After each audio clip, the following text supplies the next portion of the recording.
The advice and opinions expressed by the host of Autism Live and her guests are meant solely as suggestion and should not be in any way construed as child-specific advice. The Center for Autism and Related Disorders advises working with a board-certified behavior analyst who has experience with autism before starting any intensive behavioral intervention. Any choices you make in determining your child's treatment are completely at your own discretion.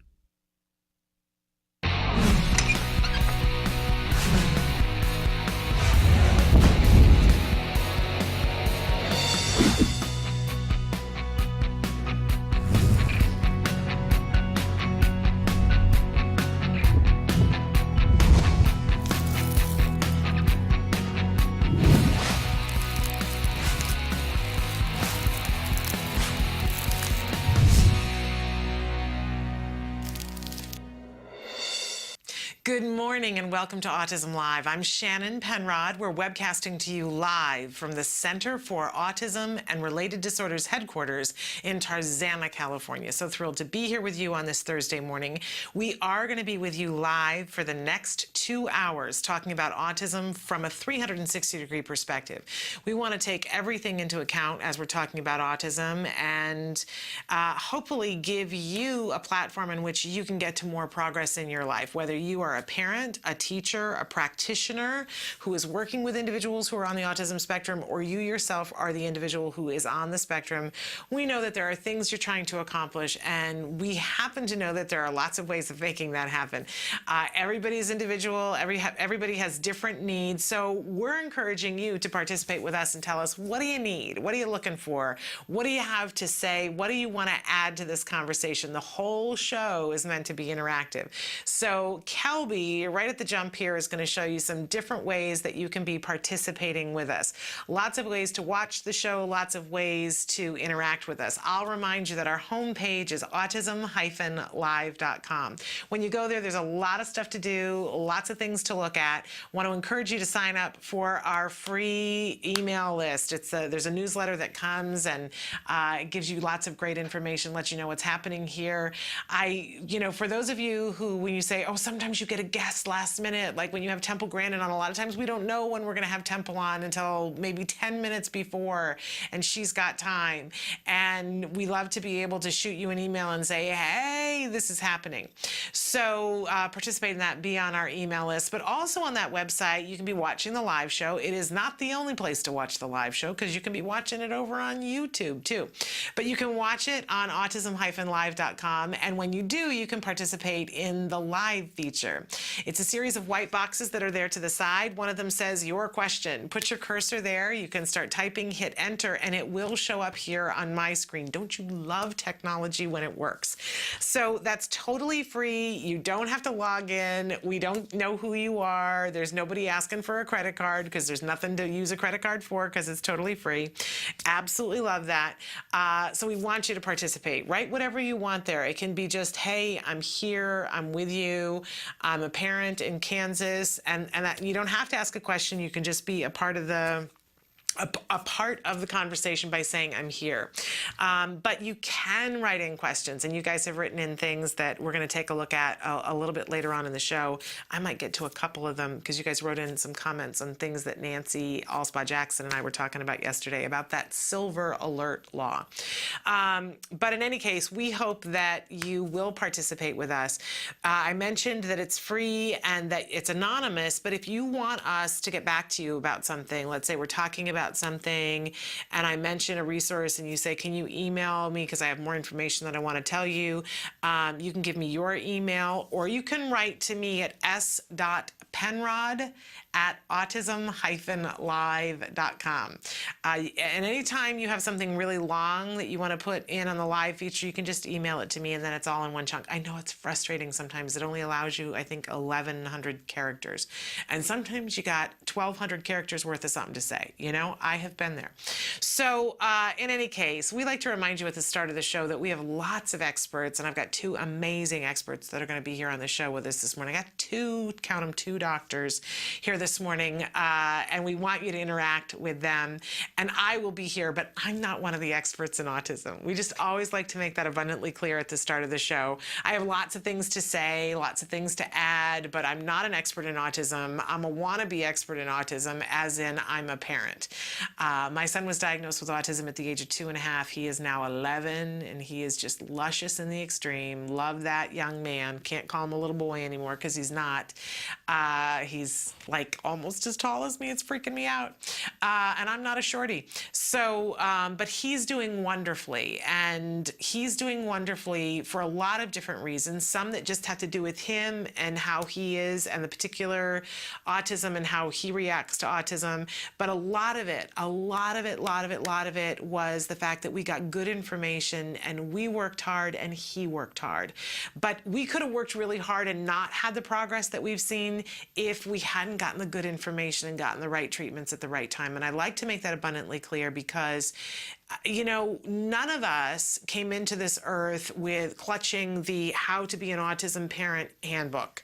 No, I've yet to hear about a baby that was born with that with them. And when our babies were born, mine didn't come out with, this is how to parent me.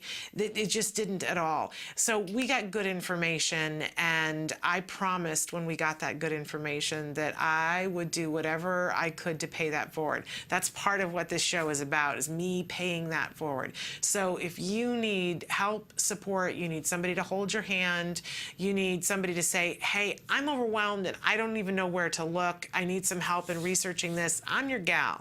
Take advantage of that. Put me to work for you, and let's see if we can't get some progress for you. It's going to look different than my progress because nobody on this big, beautiful spectrum is the same. Nobody needs the same thing. Nobody wants the same thing even. Let's be honest about that. But there are people here that are here to support you. You are not alone ever. So take advantage, use the live feature, use the email that I gave you, be a part of the conversation. And together, we hold hands and together we can do this. Si se puede, right? Okay, so we like to start every morning with something we fondly refer to as the jargon of the day. This is when we take on one word, one phrase, one acronym. We try to make sense of these terms that the experts use with us so that we know what are we really talking about and how does knowing this term benefit my life, my family, my kids, myself. What, you know, how does this help me? So here we have, you see SIB. What does SIB stand for? And we give you an actual definition. SIB stands for self-injurious behavior.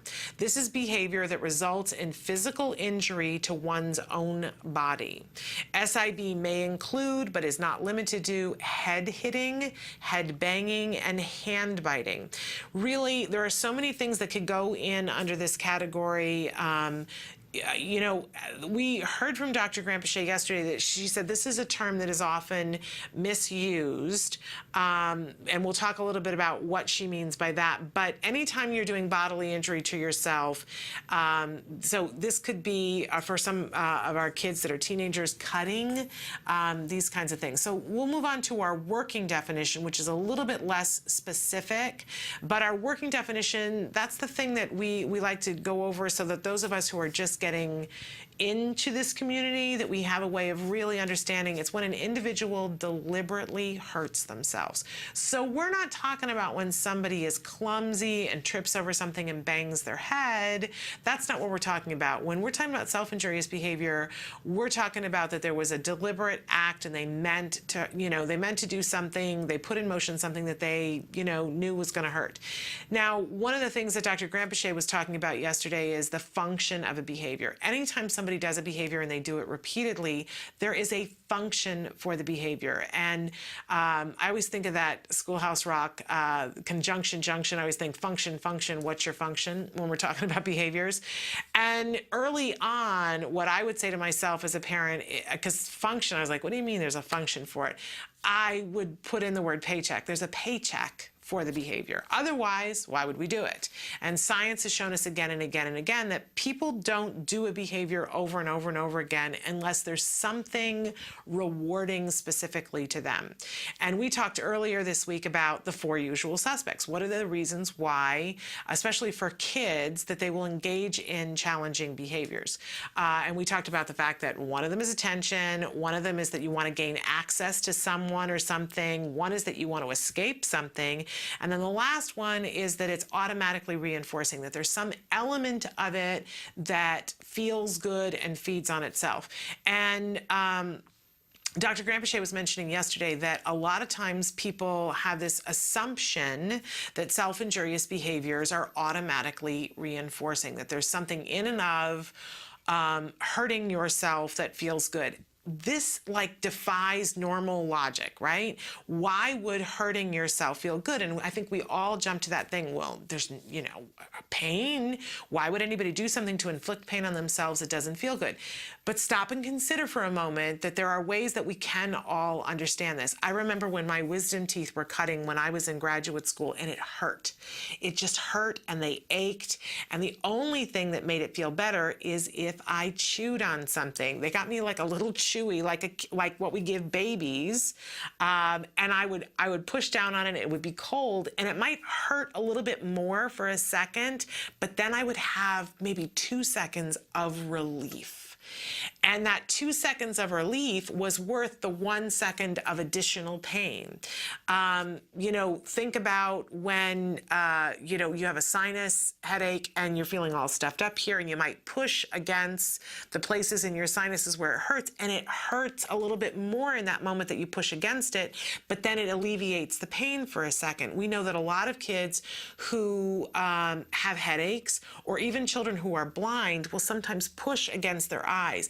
And for the blind children, they report that they can see something in that moment. Sometimes they see a flash of color or just a flash of something, and that's rewarding enough to make the pain something that's worthwhile for them to continue doing again and again. For some of our kids who are banging heads, sometimes we find out that they have a headache that's so bad that that moment of impact right afterwards, there's a release and a relief from the pain for just a second. But Dr. Granpeche was cautioning us to not assume that self-injurious behavior is automatically reinforcing, that only can we say that it's automatically reinforcing when they are doing that behavior when no one else is there, that there is no way to get any other input from anyone else.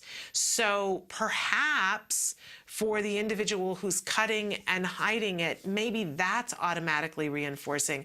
But when my son was hitting his head on the kitchen floor, he wasn't doing it when nobody else was around. He was doing it to get out of the thing that I had asked him to do. And he was doing it to get the attention that I would give him when he would hit his head and cry, that I would rock him and sing to him and give him a sippy cup full of what he wanted.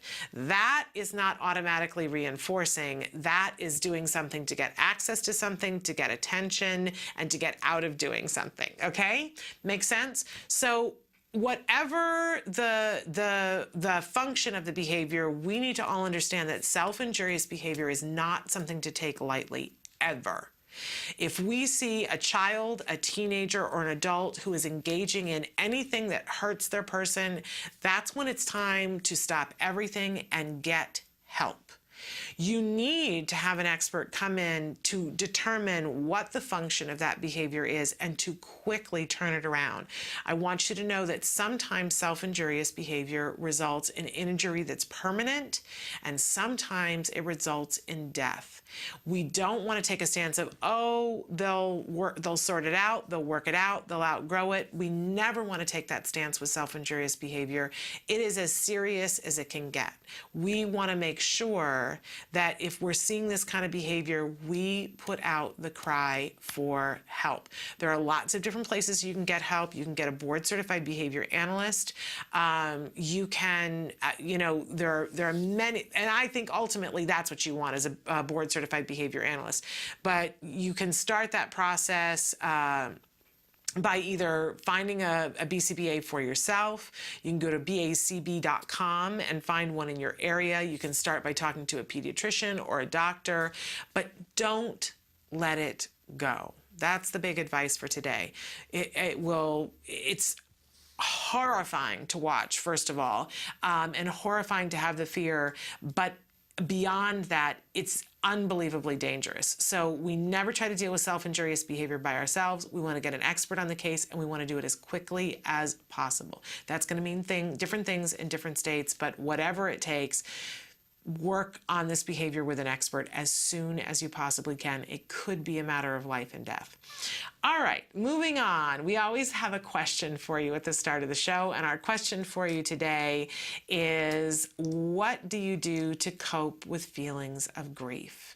We asked you the other day, how do you deal with your feelings of anger? And today we want to know, how do you deal with your feelings of grief? And I think for a lot of us, myself included, this one is harder.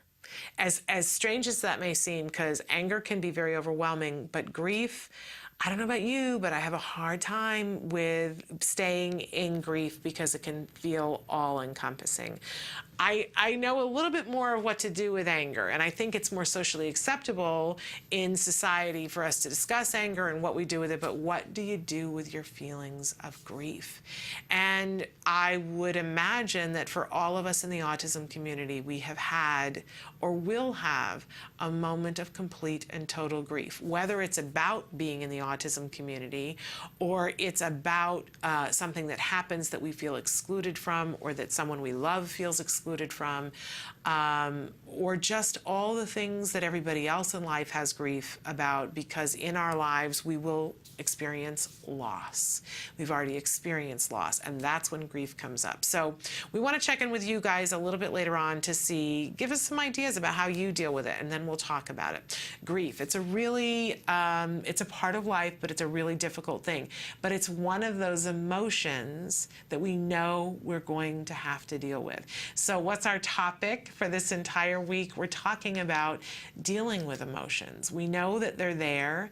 We know that I don't want to assume for everybody, but a lot of people have experienced at some point in their life that they're having emotions, and maybe you were little when this happened and somebody said, you're going to have to get over it.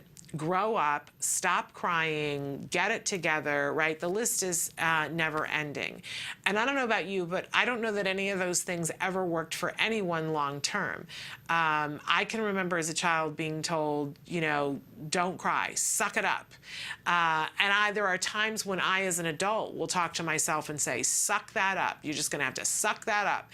And it's not productive. I want to encourage all of us to stop sucking it up. Let's find some better ways to deal with the emotions and admit and accept that we have emotions. They're there. I don't think any emotion any of us have ever felt is wrong. Maybe what it's attached to isn't truthful, and we can deal with that, but having the emotions, we're entitled to them. If you're experiencing grief or anger today, or joy or happiness, you're entitled to whatever it is that you're feeling.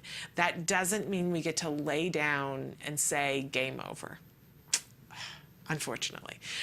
So we have to deal with the emotions and look at the bigger picture and understand that our emotions are part of our journey, whatever that journey is. So we're going to be talking about that a little bit today, and about something that I've learned in my time being here on the show that a lot of people are doing around the world.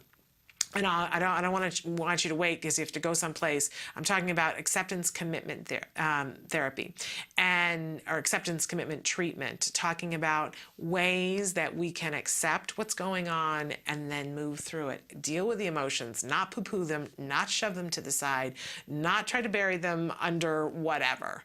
But accept that they're there and look at the bigger picture. So we're going to talk about that a little bit later on in the show. But we have so many exciting things going on today. So I mentioned that we have two, count them, two, I feel like the Doublemint commercial, doctors that are going to be with us. Dr. Liz Logison, I hope I'm saying that right, is going to be with us in a few minutes. We got about 10 minutes before she's going to be here. She's going to be talking with us specifically about the HELP group and their upcoming event, the HELP Group Summit. But then hopefully we'll get to talk to her about some other things as well. We've got some autism news for you. I wanted to spend a little bit of time talking about autism on television because today is a very big day for those of us who watch a certain show that's coming back for its last season. I'm going to cry. And then in the second hour after the A word, we're going to be joined by Dr. Jonathan Tarbox. He's going to be answering some of your questions, and one question in particular that I have for Dr. Tarbox today. So it's an exciting show. Thrilled that you're here. Thrilled that we're holding hands together. We're going to take a break and we're going to come back. And I had something else planned, but I want to address a couple of the questions that you guys sent in overnight that you were watching yesterday's show, and I want to talk about it. So stick with us. We'll be right back after these messages.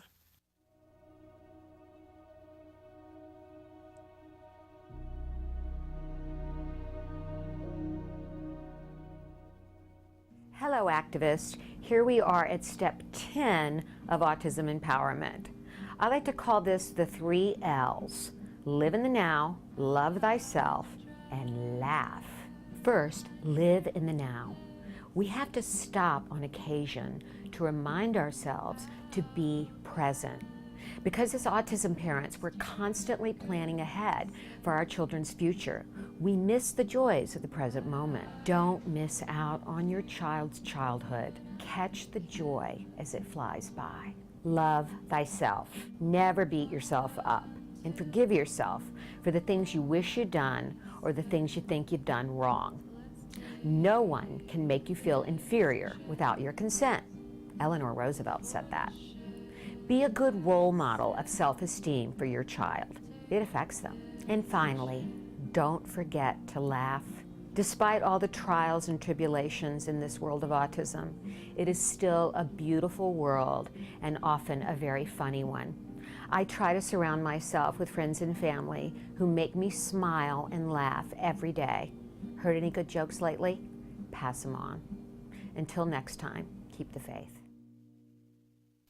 Don't we love that Nancy Allspaw Jackson reminding us to have that fun? And I know Dr. Tarbox is going to be here with us later on, and he's going to remind us to have fun too. So wanted to take just a second, speaking of Nancy, to talk about some comments that you guys wrote in. When Nancy was here yesterday for Let's Talk Autism with Shannon and Nancy, we mentioned that Governor Jerry Brown signed into law the California law known as the Silver Alert, which will allow for when someone is missing and it has to do with cognitive ability to understand that they're missing. So it could be someone who's a senior citizen, or it could be an individual who's on the autism spectrum, that they will be able to use the Amber Alert system to be able to notify the public that we're looking for that person. So somebody wrote in and said, thank you, Shannon and Nancy. You guys rock for getting the Silver Alert through and making the world better for our kids. Bless your hearts. And I just want to remind everybody that, you know, I just mentioned it to Nancy, and that's all I did. And Nancy got together with a bunch of other people who already had a law that was making its way through the legislature here in California, and was able to say, hey, can we just, you know, put the autism community into this and get behind it and help support it to push it into being. So I want to give credit where credit is due. A whole lot of people working on this, and Nancy got involved and very quickly made sure that the autism community was involved. Somebody else wrote in and said, but this Silver Alert only helps people in California, right? Yes. But we always tell you here on the show that as California goes, so go a lot of other places with people pushing. So if you live in a state that isn't California, you might want to get together with your local autism organization and then call, like, you know, whoever in your community deals with senior citizens, because when you band together, we see that we have more power. And you can say, hey, California's got this silver alert thing happening that they've passed, and push that legislation through in your state. And I will tell you how much easier it will be for you because you point to and say California did this, and then other people go, oh, that makes sense in California. It's much easier to get something passed in the second state and the third state than in the first state. So I want to remind you that I was sitting around like this for 2 years going, I just find it so troubling that we cannot use the Amber Alert system, and I don't know why somebody hasn't done anything about that. And I was in my head going, that's just really wrong. And I had not gotten up off the sofa and done something. And then I mentioned it in passing to Nancy Alsbaugh-Jackson, and Nancy Alsbaugh-Jackson was so busy dialing her phone that you could see the little, like in the cartoon, there was like a flame that was on the phone line because she was burning up the phone lines. And so I want to encourage you to be like Nancy, not like me. You have to be the person, be the change you want to see in the world, and get that pushed through in your state, but use California as the example. I like to be the inspiration. I'm not so good at the legwork on those kinds of things. I'm great at legwork on other things if you want me to research. But, Nancy's the girl. Get that done. Okay.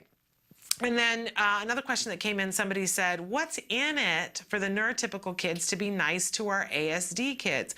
I've always tried to make play dates fun in and of itself, and any positive interaction with my boy is a bonus. Is that the right approach? And thank you, Shannon. Always great to hear from your experiences and thoughts. I love this question because it goes right to the heart of our preconceived notions about things. It's a perfect question because there has to be something in it for our neurotypical kids to find enjoyable to be with our kids, especially in the beginning when our kids aren't good at it, which bites. And we want our kids to be good at it, but the only way they're going to get that way is if they get practice. And if we just say, oh, it should be reinforcing in and of itself, and they should be good people and be tolerant to the neurotypical kids, what's the likelihood that we're going to get it done? You're like right on the money. What we have to do is exactly what we do with our kids that are on the spectrum. We have to pair something that's wonderful with being with our kids and being patient so that it makes it worthwhile for those kids. I know somewhere in the back of your brain you go, I reject that. They shouldn't have to get a reward for being with my kid. They shouldn't have to. But is that what's going to get it done? And is that going to give your child opportunities so that they can get it wrong before they get it right? So I think that it's great that you're already planning and you're trying to make it intrinsic into the play date, that the play date itself is the thing that is so cool. And making it as positive as you can with your child. I got great advice from the wonderful Bryce Myler because I was like, I don't know what to do. And she said, my house became the funnest place on the block. And I found the family on the block that had more kids than they knew what to deal with. And they had one that was my child's age and one that was close. And I encouraged them to come down, and we had the most fun at our house. We had the most excitement, best toys. And she would take them through the drive-through. Let's go through the drive-through at this place that she knew would be reinforcing to them. And she said those kids didn't matter. They wanted to come to her house, and her house became the hub of all the excitement. I think you can make that fun. I think everybody has at least a part of them that wants to be that mom on the block that goes and does fun things and makes the house the cool place to go, being the cool mom to hang out. So there is a reward for the mom as well. I think that's the best way to go about it. But if that isn't working, perhaps try a different child that would be enough reinforcement for. And if that still isn't working, and sometimes we find this with the neurotypical siblings, we have to up the ante on what makes it worthwhile. There is a lovely girl that goes to school with my son, and she has the biggest heart of anybody I've ever met and seeks out our kids to be with them because she finds it rewarding. And she was telling me the other day that somebody offered her, a lot of schools do this where they'll catch a kid doing good during lunchtime and they give them a ticket that they add up towards the end of the year and they get to do something or whatever. And she was offered one, and she said, why? What am I doing? And it was because she was sitting and talking with a student who has autism and having lunch with them. And so the lunch people gave her a ticket for doing that. And she said, I can't take that. That would be wrong. This is my friend, and I enjoy spending time with my friend. Why would you give me a reward for that? She's the reward. I know, I well up, I want to cry. And I hugged her when she said this. And I said, you're such a remarkable person and I'd like to clone you. She's 11 years old. But, you know, we can't get there until they see that it's a reward on their own. So until we get there, we give them the reward. And I don't think that the lunch duty person was wrong in trying to give her a thing, but she's where we're trying to get. She's exactly where we're trying to get, to those young people who go, this is my friend. You don't reward me for spending time with my friend. What's that about? But there's a process to get there. Okay. Now I'm all emotional. We're going to take a break and we're going to come back. I've got that update that I was telling you yesterday about the IACC that we're going to talk about. So stick with us.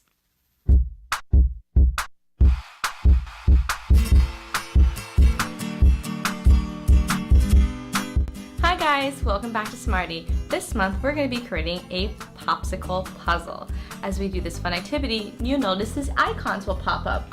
These icons tell you important information about the skills we're using to create the craft and where you can find them on the Skills program. Skills is an ABA-based tool that helps parents create a curriculum that will help their children that are on the autism spectrum. Well, let's get started. The materials you'll be needing are popsicle sticks, tape, and arts and crafts materials. So step one, you're going to take your popsicle sticks and lay them down and cover them with tape so they don't move around.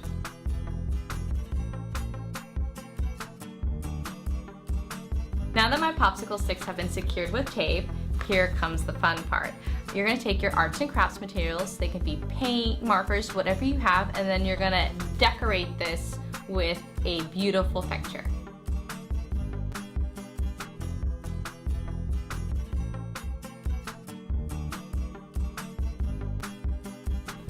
This is the beautiful picture that I made. Now what I'm going to do is remove the tape. And now, as you can see, they come apart. And here is your awesome puzzle. Now, the fun part is trying to assemble the picture that you just made now that it's all been separated. I hope you enjoyed this activity with me. Until next time, guys, craft on! To find more about Skills and to access all of the lessons you saw in today's Smarty, visit skillsforautism.com and click on the parent icon. Skills, the online autism solution. Welcome back to Autism Live. I spoke to you yesterday about the fact that on Wednesday, the IACC met again, and they were doing a workshop on lesser known disorders that have comorbidities with autism that might appear at the same time as autism, or along with autism, shall we say that. And Nancy mentioned that I should share with everybody more about the IACC. We didn't have a whole lot of time at the end of the program, so I just want to give you an update. IACC stands for the Interagency Autism Coordinating Committee. It was originally established under the Children's Health Act of 2000. The committee was reauthorized and chartered as a federal advisory committee under the Combating Autism Act of 2006. It was reauthorized again in 2011 under the Combating Autism Authorization Act of 2011. And on August 8th of this year, this was the thing that we were pushing for, that we were asking all of you to support, was the Autism Cares bill, which picks up where the Combating Autism bill picked up. It reauthorized the IACC to be a group of people who would meet on a regular basis and talk on topics having to do with autism so that someone could make recommendations to the federal government. This now, because they are reauthorized under the Autism Cares bill, they will remain in effect till September 30th, 2019, or until superseded by subsequent reauthorization. And it's a very interesting website, and I encourage you to check them out. You can just put in IACC in Google, and you'll go right to their website. There's a couple of things I want all of us to know, though. They did meet on Wednesday, and I didn't know that they were meeting on Wednesday. It got past me. There is a way that you can, they have several different things that you can go in and say, I'd like more information, I'd like to be on the mailing list for this, but they're all sort of separate and different, which is very fascinating to me.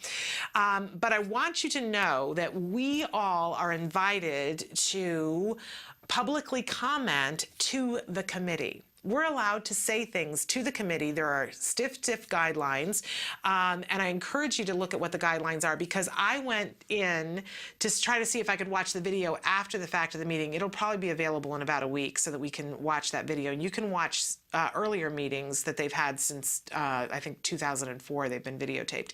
So, but in any case, I went in to look at the public comments that were made before and attached to this meeting, and I believe it's less than 30. Less than 30 different people wrote in, and some of them were writing their very personal stories, some were writing other things, some were short, some were long, but I'm a little bit, as a person who has a mouthpiece here, I'm a little bit perplexed about how we don't know more about this. So I'm going to be more on it from now on.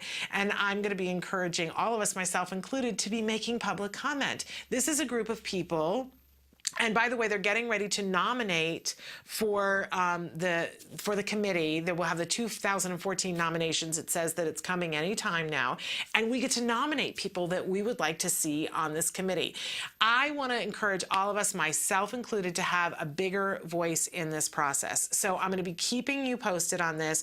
I want you to know that you can write into them at any point during the year, but there are very specific guidelines. Again, IACC Autism put in, and it'll take you to a place and you can click on the public link content, because there are very strict guidelines of what you can put in.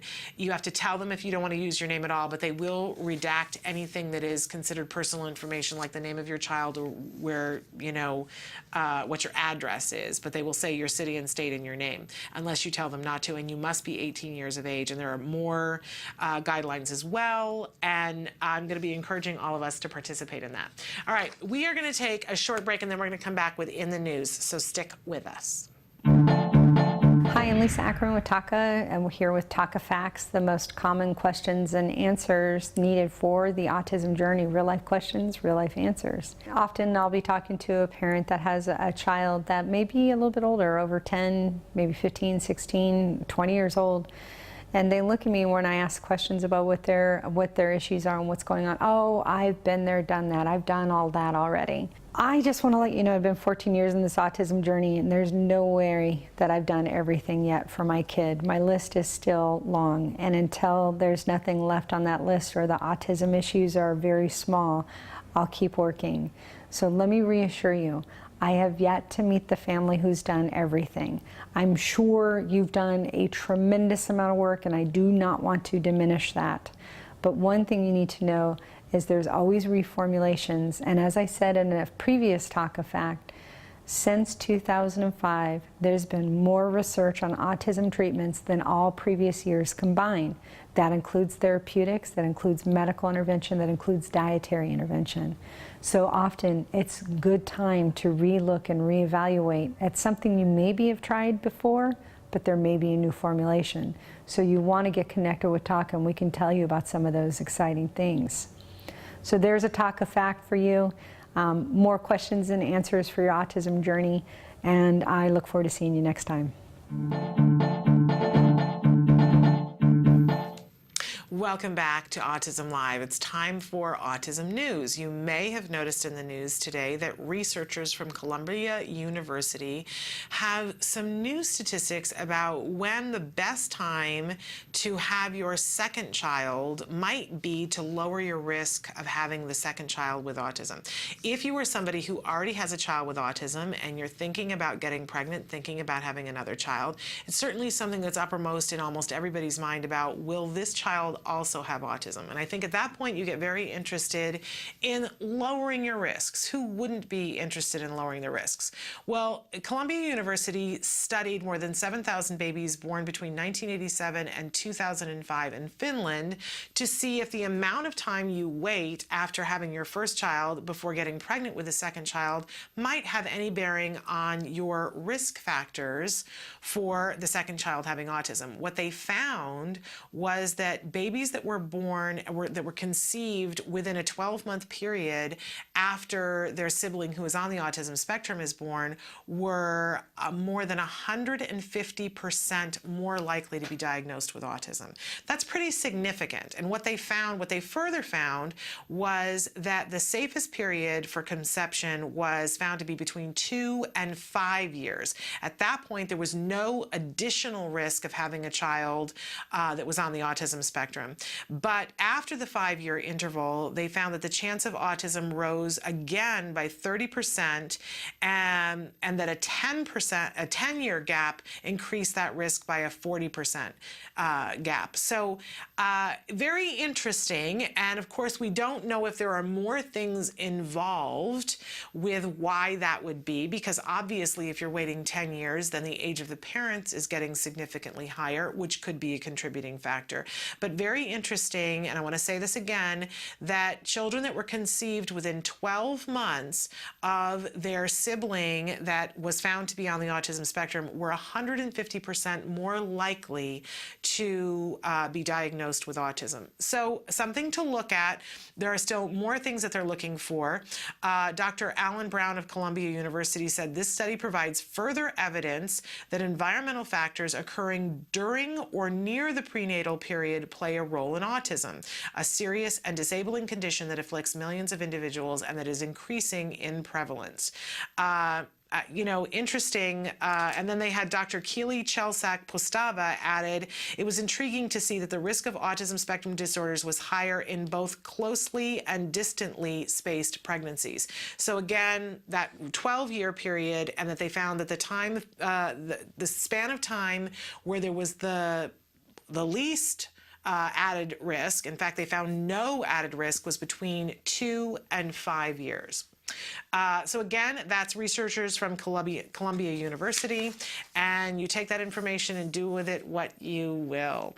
We are going to take a break, and when we come back, we have, I promised you 2 doctors. The first of our 2 doctors, Dr. Liz Logison, hope I'm saying that right, is going to be here with us talking about the upcoming Help Group Summit. Stick with us.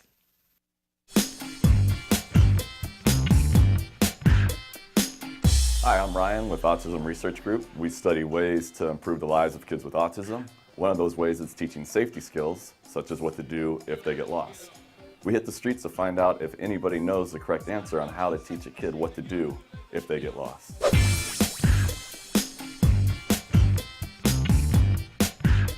You're teaching a child what to do if they get lost. Yeah, you're trying to make them independent so they have the skills. Gotcha. Okay. Well, give them a compass. Code name's good idea. Centurion. We always have this whistle. Oh, I'd also tell the kid, don't get scared. You're gonna be all right, man. This is just the world. This is planet Earth. You're at home here. As long as you're on planet Earth, you're at home. As long as you're on planet Earth, you're home. This guy's a genius. With that flawless logic, he just solved our homeless problem. And as for the unique sounding whistle, although very cool, it'll probably only work if you're in close proximity. And a compass? I have her call me. Yeah, she doesn't have a phone. Parents are like, you're too young, you don't need a phone. Establish some sort of meeting place. What if they can't find a meeting place? Because sometimes the kids get nervous when they get lost. Yeah. So like a backup plan, Well, plan B. Yeah, I don't know. No, not really. Let them go and find a new kid. Yeah, I've got a different one. Yeah. There's not much you can do. There is stuff you can do. That's right, there is stuff you can do. In 2012, myself, along with my colleagues, Dr. Jonathan Tarbox and Dr. Adele Nadowski, published a study in the Journal of Applied Behavior Analysis on teaching kids what to do when they get lost. The study demonstrated how 3 simple things, rules, role-playing, and praise, were effective in establishing these help-seeking behaviors. The benefit of this method is it doesn't require the child to have a cell phone or to have to locate a meeting place, which might be difficult if they're in a place like Disneyland. So once again, our method included rules, role-playing, and praise. Let's head back outside and learn about some of these rules. They should yell out loud. Can't find my mom, help me. Maybe yell out and scream for help. All right, scream really loud. Correct. And if that doesn't work, then, I don't know. well, they could seek help from someone. Find an adult. Yeah, go to a vendor, and say I'm lost. Find an adult, like a police officer or a fireman or an employee in the store. and tell them, and maybe they can help you contact your parent. It really is that simple. You don't need to get your kid a cell phone. You don't need to establish a meeting place that they might not be able to find when they're lost and panicking. And you definitely don't need to give them a compass. All your kid has to do is 3 things. First, yell mom or dad real loud. 2, if that doesn't work, find an employee. And then 3rd, tell the employee they're lost. If they can't locate an employee, then tell them to find a mother with children, because that's probably the safest person to approach. I'm not saying that most men are predators, but most predators are men. That is a fact. I've read it in a fortune cookie. All right, so you've gone over the rules with your kid, and you've quizzed them, and they're able to tell you the correct responses so they understand the rules. But is that enough? How do you know they're going to perform correctly in a real-world setting? You need to get out there and find out if they can actually do it. So you'd go over the rules and tell them, like, do this, do that, but how would you know if they actually knew what to do? If you wanted to shoot a basketball, and I just told you, oh, when you shoot a basketball, do this, this, and this. I never practiced. You never practiced? Yeah, so it doesn't matter how many times we go over the rules or how well you can repeat them back to me. It's not going to change until you get on the court and practice. Maybe do like a, a little skit with them. Like a role play? Role play, yeah. Your child, your lost boy aisle. Okay. What do you do? I'm an attendant, walking around. I'm lost, I don't know where my mom is. And then once you practice, you just like praise them, give them feedback, like, good job, you did it. Reinforcing it. Yes, this woman wins the prize for best comment. She pointed out the most important part of learning, reinforcement. Now, in our study, we used praise, but for your kid, you might have to use something else. You might have to buy them a treat, a toy, take them to their favorite restaurant where they can eat unhealthy food and run around and climb through plastic tunnels that have the unmistakable scent of urine, and then play games spending $20 to get a plastic little spider ring that they will eventually lose in a ball pit. The point is, you need to reward your child for correctly demonstrating what you've been teaching them. Okay, I'm gonna call her. Hello, your child, Ryan Ouch is missing. There you go. Woohoo! Yay! So you tested it out I'll in the try. store to make sure I knew it. I had the rules, Yes. we role played it, and you made sure I knew it, and then like you said, good job, and all that. Now we're good to go. We're good to go. All right. Done? High five right there. Yeah. So there you have it. Give your child the rules, get out there and practice, and reward your child for responding correctly. For more information, please visit us online at autismresearchgroup.org. I'm Ryan Bergstrom. Thanks for watching. Yes, ding. No.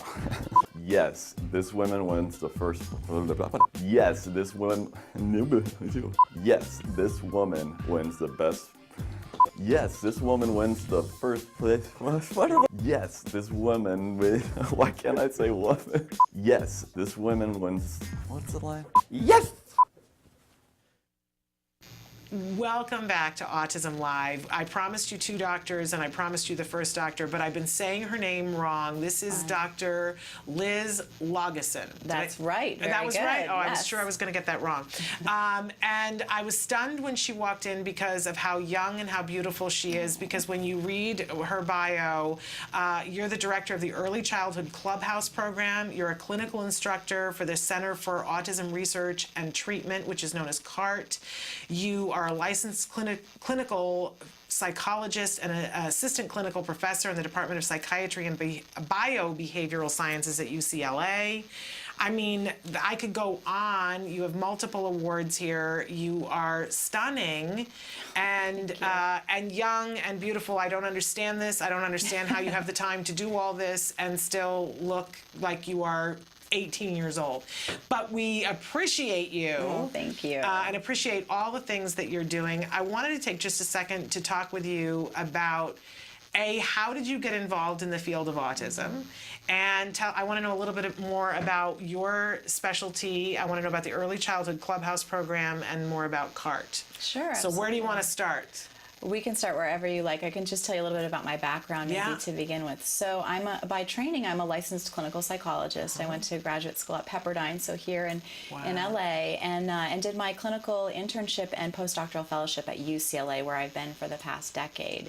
And that's really where I discovered the world of autism treatment research, was at UCLA, working with people like Fred Frankel, who does social skills training for kids with autism, and really fell in love with the idea of of developing evidence-based treatments for kids with autism. It's so needed. You know, there's a lot of treatments out there for our kids, but they're not always that effective.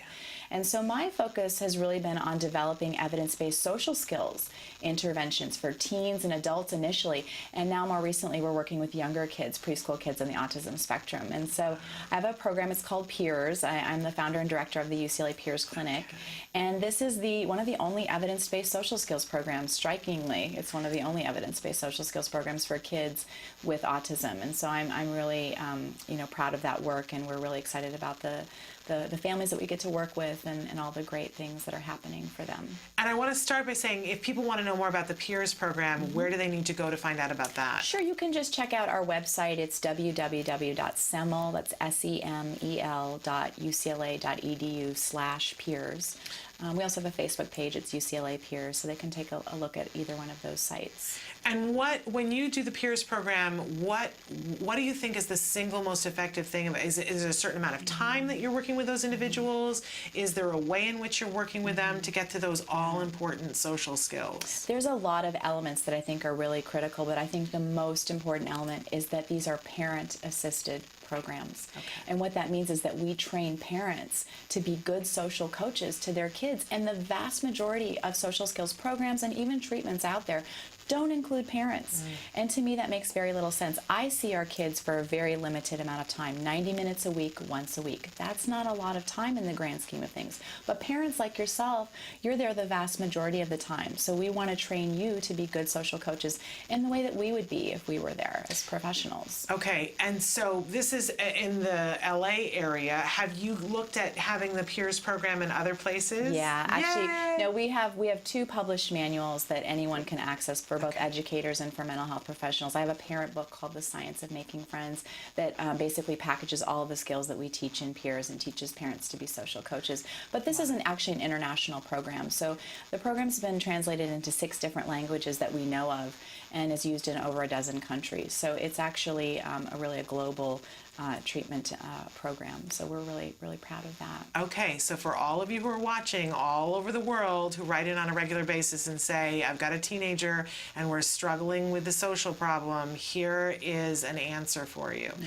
And again, they should go to that website, or they should get your book, or however they want to do that. But yeah, there is information on the web, and then of course anyone can access the books where books are sold. Okay, and then we're going to kidnap her and keep her here forever, because I want to know more and more about this. How old do you start with that program? Well, we have a preschool program. So Peers for Preschoolers is for kids 4 to 6 years of age with autism.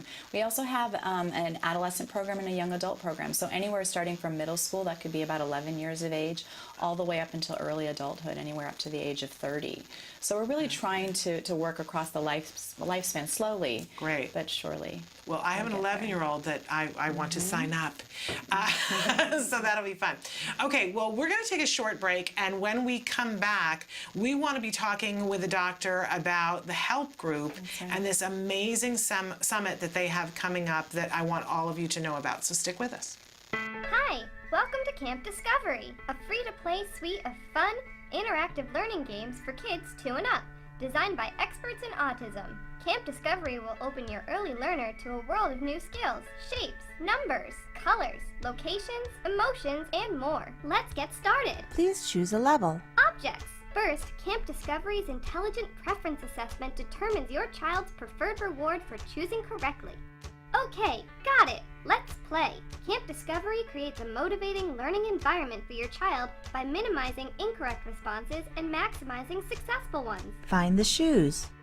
Respond correctly and your child is rewarded with their favorite animations. You did it. Respond incorrectly and our unique prompting system guides your child to the correct answer by making it the largest choice. That's not it. Try again. Way to go.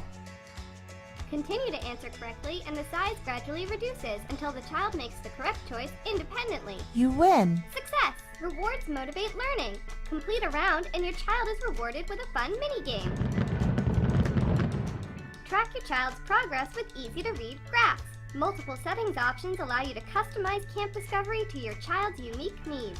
All this in one single app, the Camp Discovery app, available for free on iTunes, Google Play, and Amazon Store.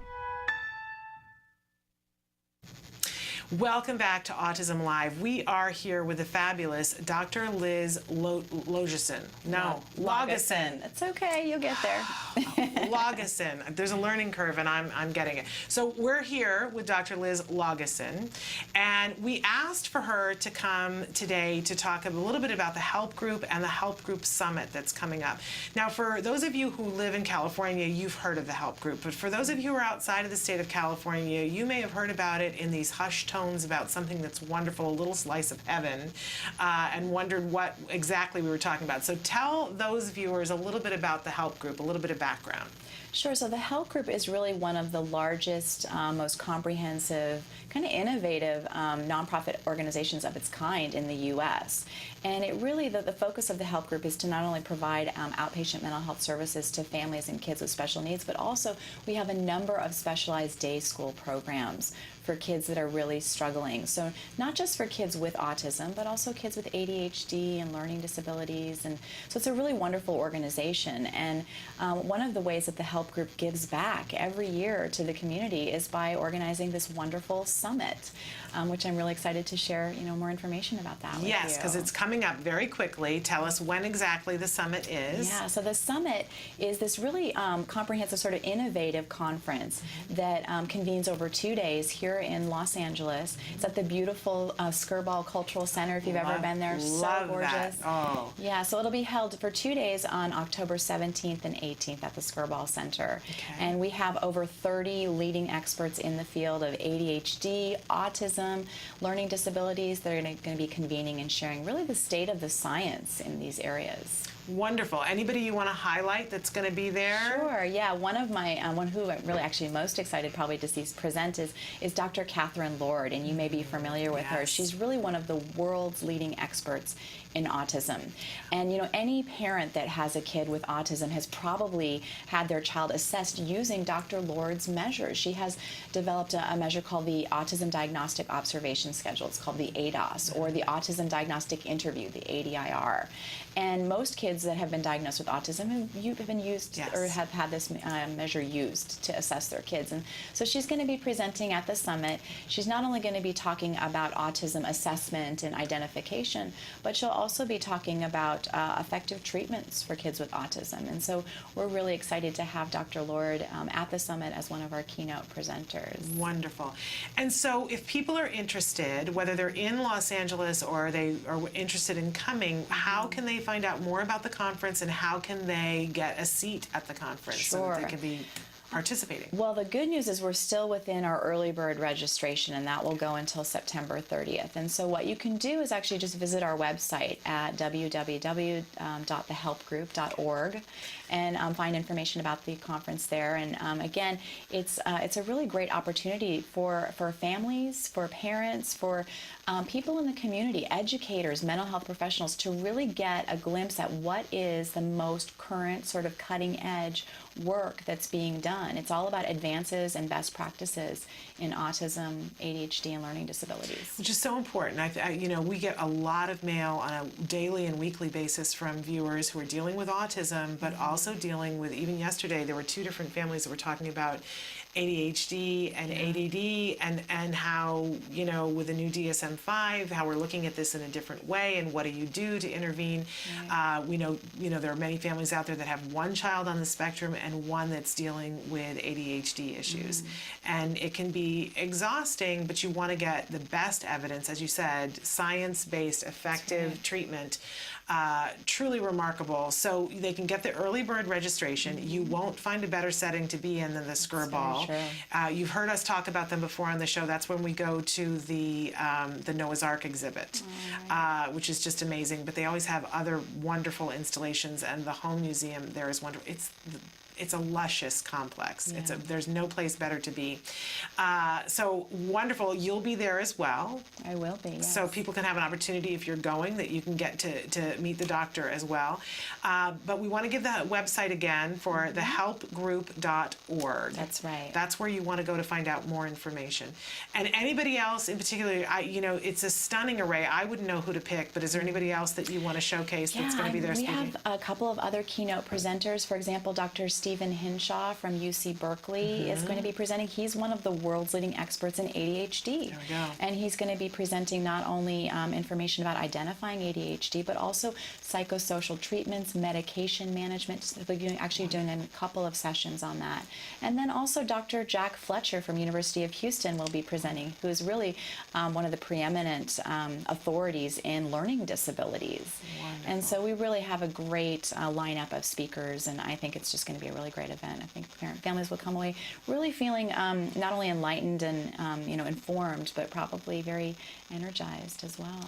And for people who aren't able to make it to the conference, do you guys ever videotape and allow, or do you have, sometimes they'll publish materials, speeches, do you do something like that after the You event? can certainly check out our website. It is possible that if we've been given permission by speakers that there may be slides available online.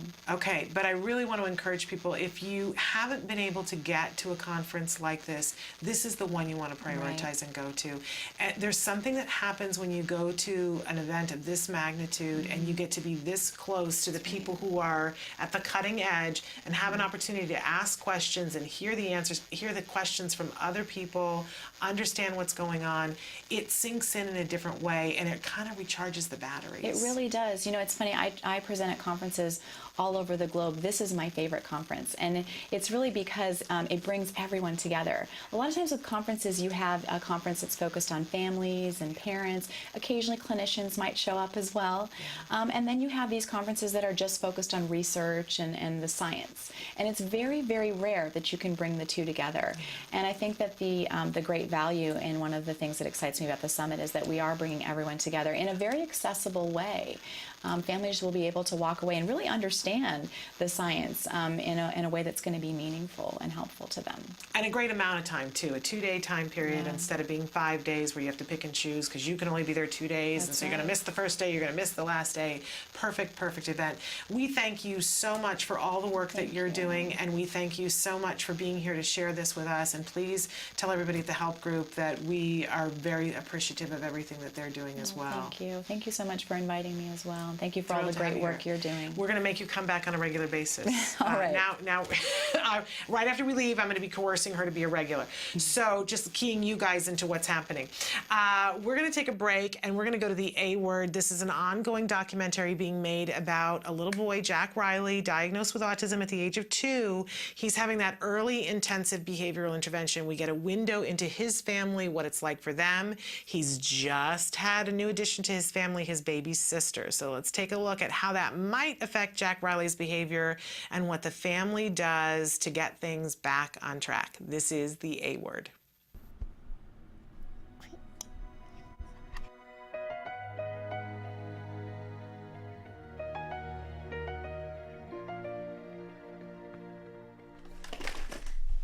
I thought you were over this. We did this like 5 months ago. I know, that's you. Hi, look. Hi, look. You can say hi. Hi. Say, I'm Jack Riley. I'm Jack Riley. I got, it's showtime. It's showtime. Sit down, I can't eat. Look what I have. Do you want to play with your rug? The rug. Whoa, you want to play? Go play, Okay, then you need to get your stickers. Do you want the rug? Where's the rug? Okay, you need to sit here. No, you need to sit right here. Sit down. Sit right here. You need to sit here, buddy. No. Or else we have to go sit on the chair, bud. Come on. Sit up. Okay. You're gonna sit on the chair then, dude.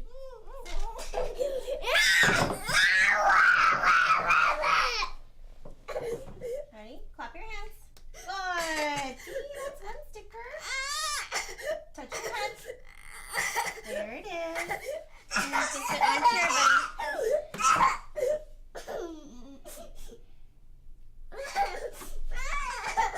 There you go. Thank you. You got one sticker for that. High fives. Very good. What do you want after the one sticker? iPhone. iPhone? Okay. Let's see. Touch your back. Very good. See? You got it. High fives. I'll get it for you, okay? Cool. He's been having a lot of non-compliance lately with the other girls too. Most of our session might be compliance training today. It's basically asking him to do things he already does know, so he's successful. But just to get their focus back, by asking them to do things that they already do know, it kind of shifts their focus back on something else. And then I just bring in what I originally asked was to sit in the chair. And he was able to do it. I don't know if it's just, you know, his baby sister or it's just been lately. Okay, my turn. Okay, we're gonna get 5 stickers again. What do you want to do? iPhone. More iPhone? Okay, sure. Okay, ready? Stand up. Good job. Here's 1 sticker. Clap your hands. Good job. Touch your nose. Where's your nose? Good job. Touch your ears. Nice. 1 more. Sit down. Nice. Very good. Here you go. So I'll do that just a couple times just to get him back in the groove of things. Jack, what are you doing? Pooping. You're pooping? Oh, okay. You going potty? Going a party. Are you going poo-poo? I'll go with a party. Poo-poo. You have poo-poo in your diaper? Pooping your diapers. Okay. Okay. I'm sorry, are you pooping? Oh, maybe it is. Are you all done?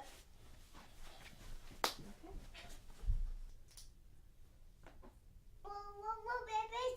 One more minute to go poop. Yeah. Yeah, and then we're gonna get your dad, okay? Okay, we're gonna go see Daddy. Okay? And go show Daddy to say, Daddy, I pooped. Daddy, I pooped. Go find Daddy. Yeah, or is he just doing that? No? Yeah. Yay! You said you pooped and you did! You pooped, huh? Yay! That's really good. I'm really proud of you. Look at me. I'm really proud of you. You're gonna be a star. You're gonna be a superstar. She was very fussy until right this second. That's Big Brother's girlfriend. How are they doing together? He mostly ignores her. Although he did have a little monologue yesterday where out of the blue he said, "Bless you, Lainey Grace." And then he said a few other things about her too. I love you, Lainey Grace. I love you, Lainey Grace. Oh, that's sweet. And he'll kiss her head and thinks that's funny because, of course, Mommy gives her big reactions to his kisses. She says, "Ooh, I like that kiss." So he likes to do it like 45 times. But most of the time, if you ask him what his sister's name is or anything about his sister, he pretends like he didn't hear you, which is fine. We're not in a hurry. Jealousy to work out on, I think. And we are very careful if he wants me to, whoever's got her, if he tries to get our attention or whatever. If we can, we give it to him. There's going to be plenty of times where we can't, so we're trying not to have her be the reason we have to say no. For now. Success. It's been an eventful 1 hour since we've been here. Exciting. I know. Jam-packed. This is going to be an exciting episode ahead. There's baby, there's pooping, there's tantruming, there's everything. It's only the first hour, Suzanne. I know. See what the second hour will bring us. Welcome back to Autism Live. Thrilling. I just had so much fun talking with Dr. Liz Lageson. I hope I got that right. My goodness. Somebody slap me. In any case, she's amazing. And then you guys got to watch the A Word. Want to remind you that if you want to watch the A Word, you can watch from the beginning to the end on their very own YouTube page. You can start in the middle. You can start halfway through. You can search a topic and say, I want to see how they deal with toilet training that is obviously started in this video that we just watched, but what happens, how do they get to the point where Jack Riley is totally toileting on his own and the happiest of little campers? I want you to know that I spoke to the dad, the A-word dad, just the other day and got a little mini update on Jack Riley, and we're hoping to go out and film again so that you guys can see where he is now, because it's been over a year since we've been back with Jack Riley. One of the more the last episodes was when we all went to the LA Zoo and my son and Jack Riley got to meet for the first time. And Jack Riley is in kindergarten. I just like, how can that be? But he's in kindergarten and doing so well. And his dad, I was said to him, I said, you know, we need to come back and videotape. And he said, I wish you would. I really think people need to see where he is now and to see how he's doing, because you know, I don't want to put words in his mouth, but he said something akin to, I think if people could see him now doing some of the things he's doing, they would be like, I don't see any autism there. So that sounded pretty exciting. In any case, I want to encourage you to watch this series. I think that every single, they're like children of mine. Every episode of this I love more and more, but this particular episode I love because it reminds all of us that once you start therapy, I think as an autism parent, you think, oh, we've learned this, this, and this, and it's great. And so now we know what to do. We're never going to have another problem. And somewhere in the background, everybody's laughing, right, at us, going, never going to have another problem. Do you understand what parenting is? Kids grow. And as they grow, they gain new skills and they challenge us, right? And the same thing happens with our kids on the autism spectrum. Just because we know how to handle this behavior doesn't mean that we know that there no more behaviors are going to crop up. We do know what to do in those instances. We just have to apply them in different ways. It's that tool belt that we always talk about, right? So I love that tantruming has been a thing of the past for quite a while for Jack Riley, and then the new baby sister comes and we see some tantrum behavior and we have to refresh our memory. I was just talking to the doctor about the fact that my son is 11 and, you know, we have great behavior on a daily basis, but every once in a while something will happen and I can see that those teen years are coming. And I know that even with neurotypical kids, with the teen years, we get some growing pains, and they have to push against us because they have to start to find their independence. And things change for them, and we have to be up on that. So in any case, check out the A Word, be involved in the A Word. You can find them on Facebook, or you can be watching the whole series at any point. You can drop in at any point, rewind, let this be one of the tools in your tool belt. The A Word, it's a wonderful thing. We're taking a break, and then we're going to be back with more of Autism Live after these messages. What is autism? What is autism? What is autism? What is autism? What is autism? What is autism? I've been asking myself that for a very, very long time. Let me think about that one. Trying to just Let me think. Oh man, that's a big one. Yes.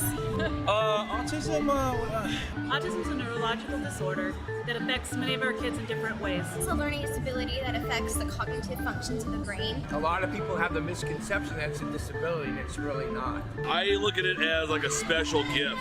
When one person thinks differently from another. It's an opportunity for everyone to learn to understand someone that's a little different than them. Autism is the ability to educate. They're given so much talent in different areas. To me, autism means a chance to be with and be around people you really care about. Autism is beautiful. It's a way of seeing the world differently. It's always unique, totally intelligent, and sometimes mysterious. Happiness that comes out of my son's hard work. It's a movement. Unpredictable. Abstract. Awesome. Love. The field I want to work in. Laughter, fun, joy. Autism is beautiful to me. I want you to remember these three words. There is hope.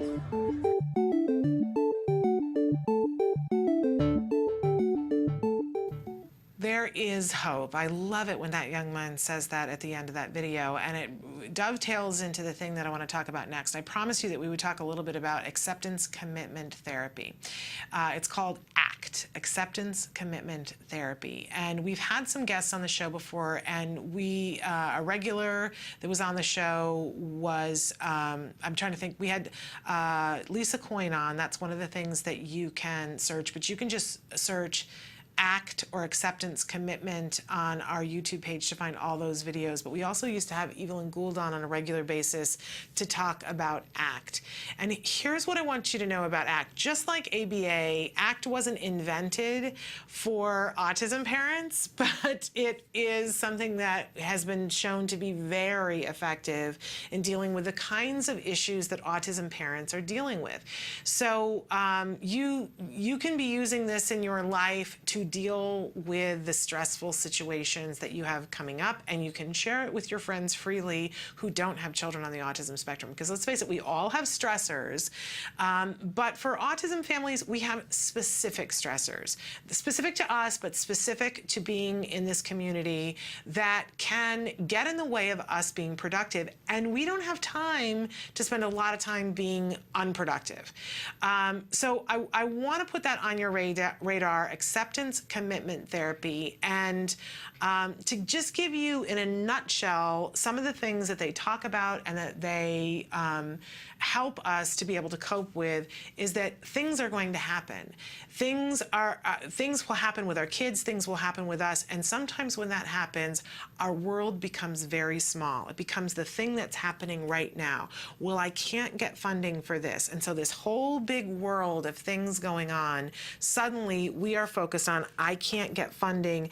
And one of the things they compare it to is that it becomes like a tube that you're looking through and you get this much of a view of things. Ah, there it is. The fact that I can't get funding from this source for this thing. And that our whole being takes that on, and we are living in that little circle, and it's true. There's nothing false about it. This is true. I am having trouble, or I can't get funding from this source, and we are grieving, we are angry, we are in resentment from that. And we don't in any way want to poo-poo that, because when we try to gloss over that and say, it's okay, what ends up happening is that we internalize it, and it'll come out in other ways. For some of us, For me, it might be things that you eat that you shouldn't eat. For others, it could be smoking cigarettes. For others, it could be indulging in, name 35,000 things that you could overindulge in, anything, right? Or it could be that you're short or snappy. I've already shared on this show that sometimes I get paralyzed. I become the amazing paralyzed person. Oh, this can't happen, so nothing else can happen. And what ACT does is it allows for this to be true, for us to look at that and go, that is absolutely true. And that really is not fun, and it's not okay, and we want to do something to change about that. But is that the only thing that's going on? And ACT helps us to loosen up our grip on this view of things, to see all the things that are going on. So we're not saying that that isn't true, and we're not saying suck it up, and we're not saying gloss over it and say it's not important, but what else is also going on? And sometimes that's, there's other difficult stuff that's going on. Oh, so not only can I not get funding here, but I'm going through a divorce. That's also true. But what else is going on too? And we look at it as a whole and say there are some things that are challenging here, but what's also going on is that my son was able to say this for the first time, because, and as Nancy said earlier in her empowering parent segment, we might be going through big challenges, but there's always something wonderful going on. And if we don't appreciate those and celebrate those moments, that we miss a great deal. It took me so long, and I'm still working on it. It's progress, not perfection. But the first year that Jem was in therapy, I was so worried about, are we going to get there? Are we going to get there? Are we going to get there? That I forgot that life is not about arriving. It's about the journey. And at the end of the first year, we had a birthday party for my son and got together with friends, and we celebrated. And I was reminded of all, and they looked at him and said, look at the progress. He just looked me in the eye and he talked to me and we had an interchange. And I went, right. And that is progress, and I was able to appreciate it. So we try to go from this small view of whatever the thing is that's chapping our hide, tearing our ticket, right, into a bigger view of all the things that are going on, so we can appreciate the good things, work on the bad things, not necessarily bad things, the challenging things, and appreciate being above ground and breathing, and manage that stress, manage the anger, manage the grief. These are all really important things. I want to let you know about a book that's called The Reality Slap, that's written by someone who knows a great deal about ACT, but who also happens to be an autism dad. And it's a great book for being able to implement these things in your life. So if you're somebody who is struggling with those emotions and feeling like it's all, I have the expression about, can you hear the toilet flushing in the background because it's all going downhill? If you're feeling like that, that's a great book to get your hands on. Not only are you going to learn about this all-important way of looking at things, ACT, but you're going to hear it from the perspective of somebody who gets where you're coming from, an autism dad. So check that out. We're going to take a break. And when we come back, he's here. Dr. Jonathan Tarbox is going to be answering your questions. I know there was one we didn't get to yesterday from Dr. Doreen. You've already written in this morning asking, can Dr. Tarbox answer it? I've got it queued and ready. I've got you. So stick with us.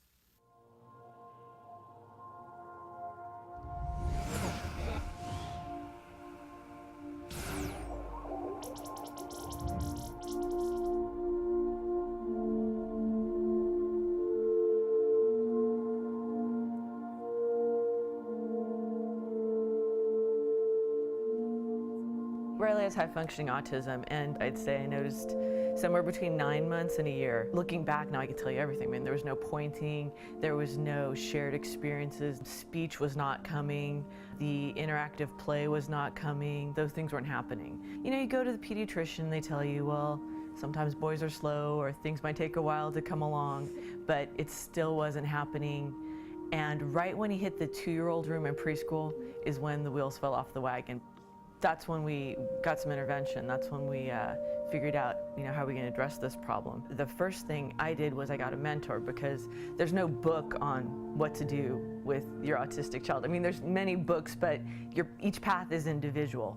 So I got a mentor, a really nice woman named Marlene. She has a daughter with Asperger's, and she told me, go to a psychiatrist so you can have your child fully diagnosed and a rock-solid diagnosis that can't really be attacked.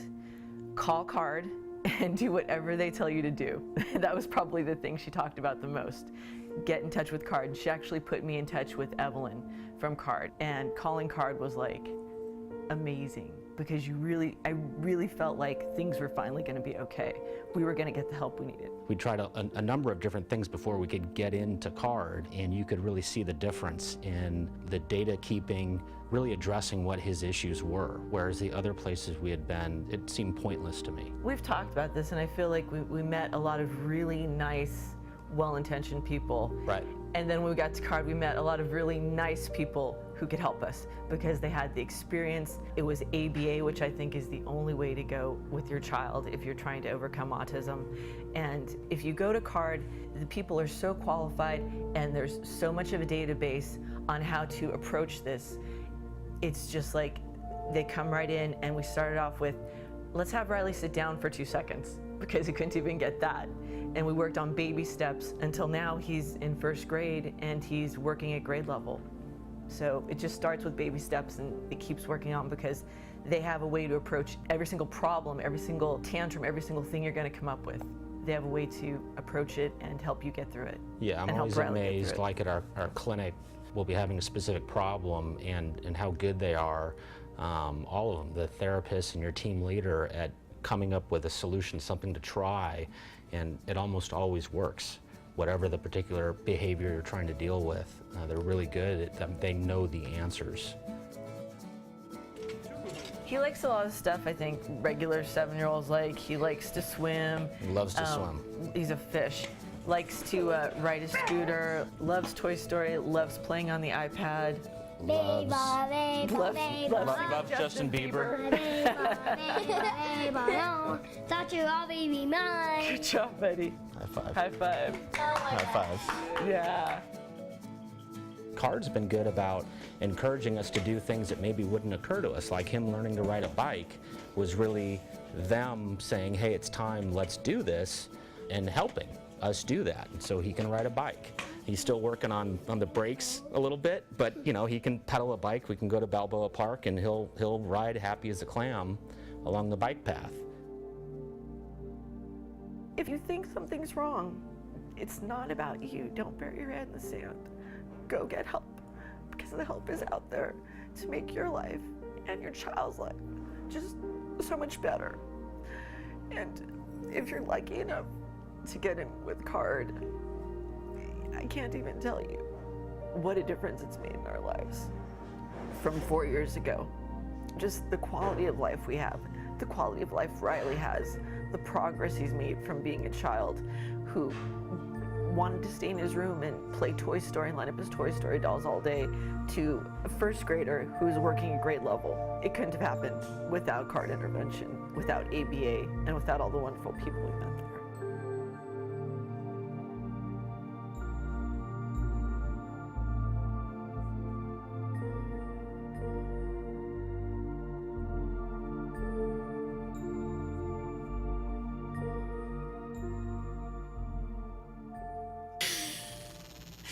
Welcome back to Autism Live. So thrilled that I get to be here at the end of the week for us with Dr. Jonathan Tarbox.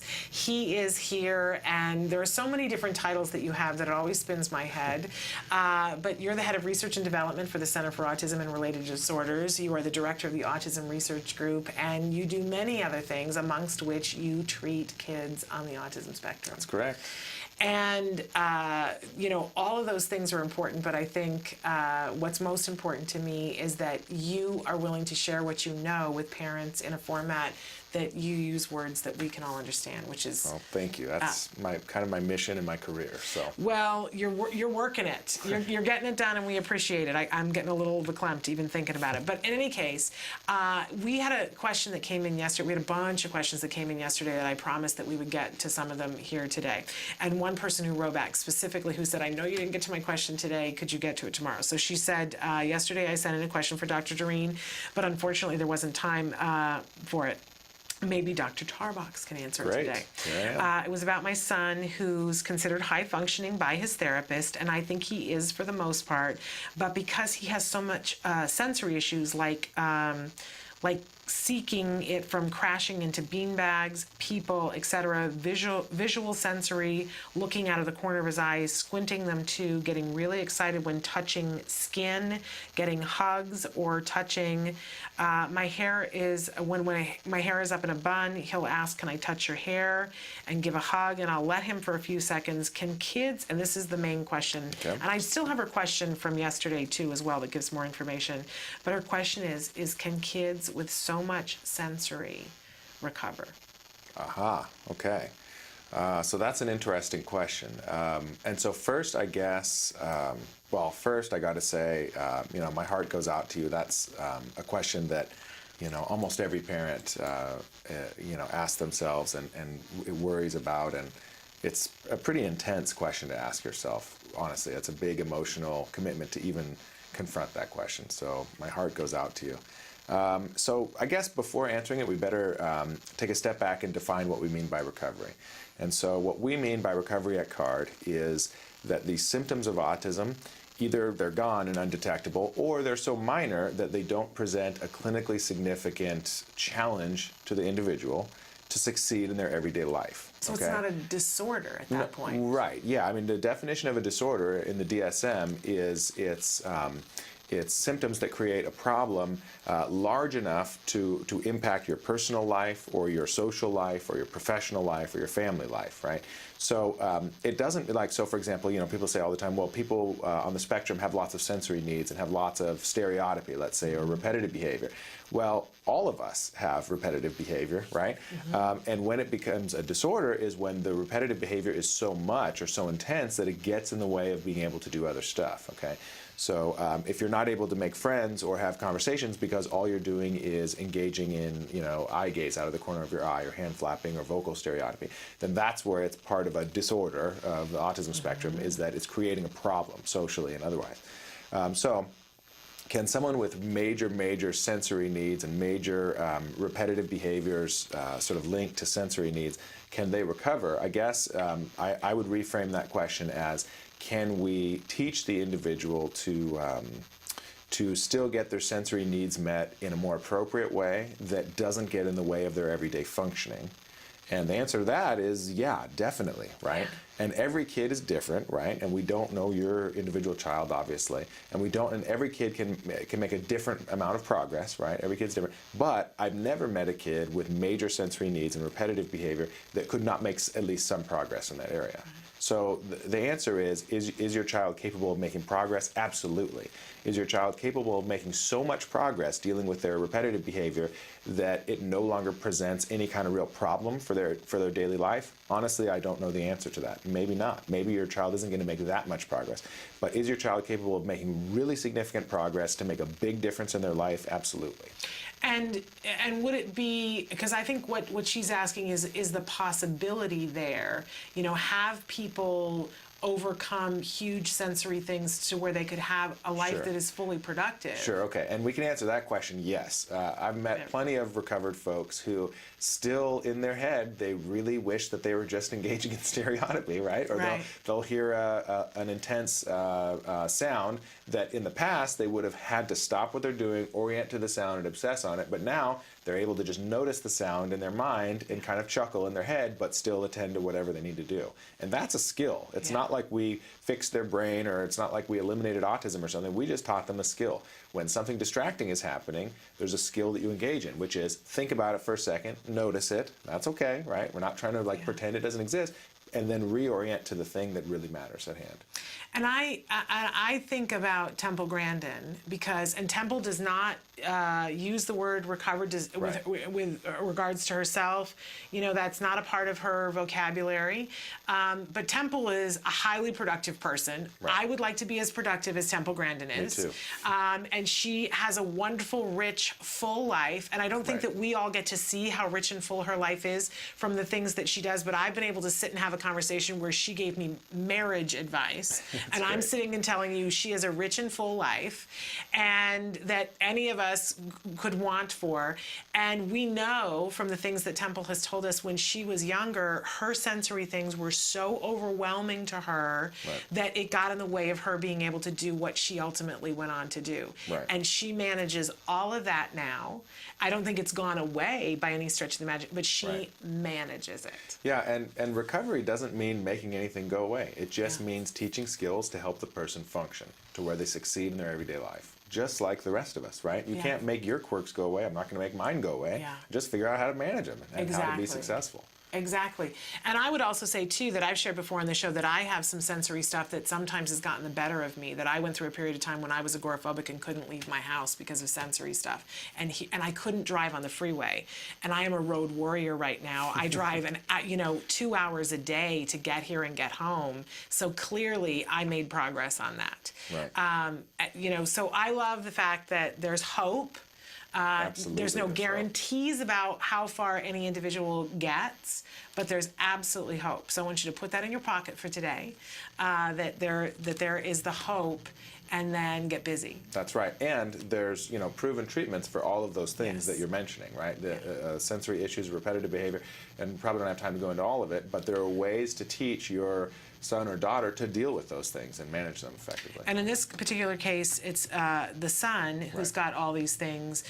So where would you send them to begin to start to work on these things? Well, definitely an ABA provider, and it needs to be an ABA provider who's experienced in treating repetitive behavior and sort of more intense sensory sort of oriented repetitive behavior.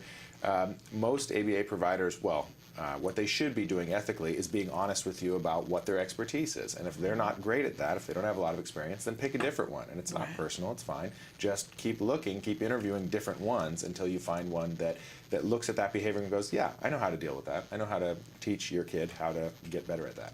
Yay. Okay. We're going to take a break, but before we do, I just want to say that I was speaking before about the A word and talking about having spoken to Jack Riley's dad. I can't remember if that was yesterday or the day before, but so he wrote in, because he was saying that there are periods of time in which, and I didn't want to put words in his mouth, but I was paraphrasing, there were periods of time in which somebody could look at him and maybe not see. And he wrote in and said, well, we still have the A word. He said, I simply believe we have long periods where it's difficult to see. see, and I believe quite difficult for other parents to see in group activities such as soccer. He said, "This is a great victory for Jack Riley and our family. Please know I have no illusions that it is gone. It hides better, though. I don't want to give the illusion that we are done with the issues, and thank you for covering our son with such kindness." And that was from Jack Riley's dad. But isn't that really like, I well up, and it's emotional for me because this is huge victory. It is a huge Huge victory. And those longer periods of time in which it's hidden well doesn't mean poof, which honestly, a little bit later on in the show, I have a question that we have that 2-minute challenge. I have a 2-minute challenge that deals with all of this for Dr. Tarbox a little bit later in this hour.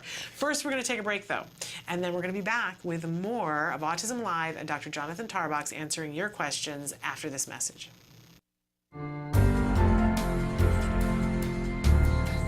What do you think about ABA treatment?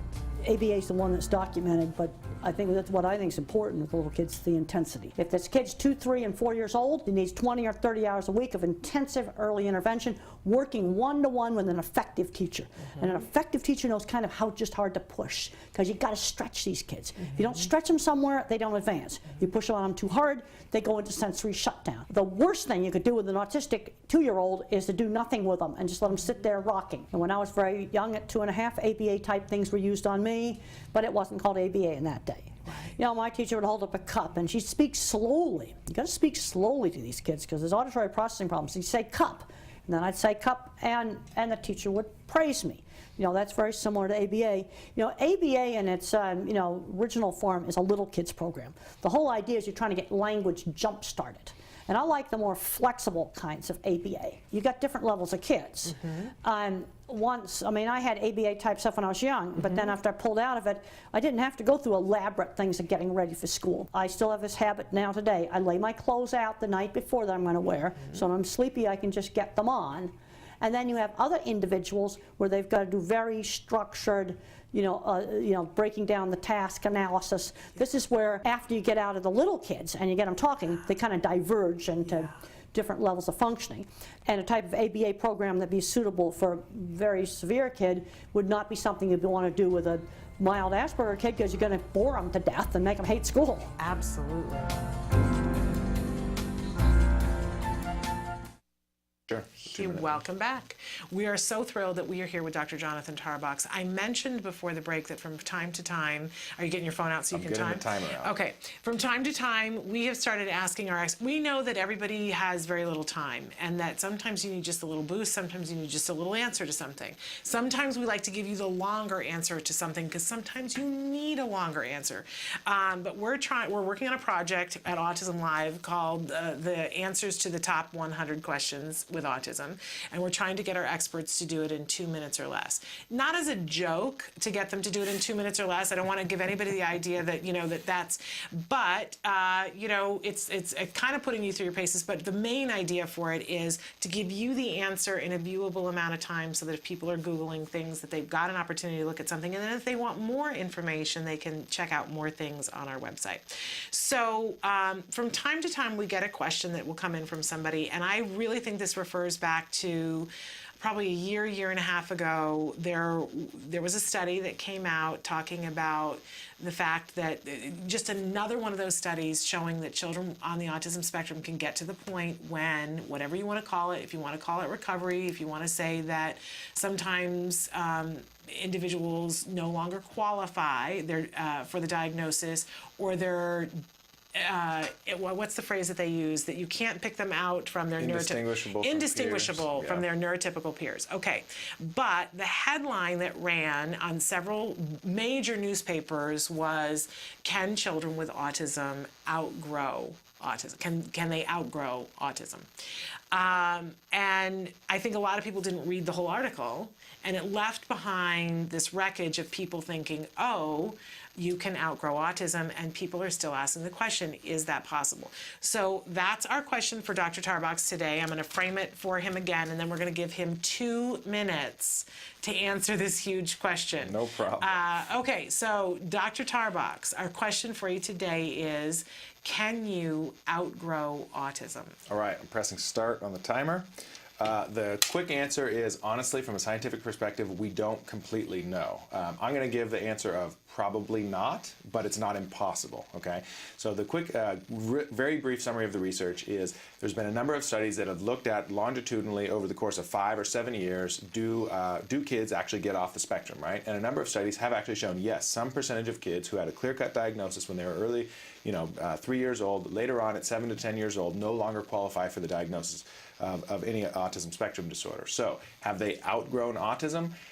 Unfortunately, the research was not done in a way that actually allows us to answer that question, because what the research studies did was they just included a bunch of kids. So some of those kids may have been in top quality ABA treatment programs, right? Some of those kids may have gotten no treatment at all. Some of those kids maybe got other treatment programs like special education or other unproven treatments, and so it's just a big mess, right? And so we don't know which of those kids who no longer receive the diagnosis, we don't even know what treatment they were getting, if any, okay? So what we really need is a study that takes a group of kids with clear-cut diagnosis of autism and receives no treatment at all for 5 to 7 years, okay? And then compare those to kids who got top quality ABA and then maybe 3 or 4 other different treatments, right? And then we could answer the question, do they outgrow it? Now, I'm telling you right now, it's completely unethical to even do that study, right? We're not going to take a group of kids and not give them treatment on purpose. So basically, it's almost impossible to address this question in a valid research design.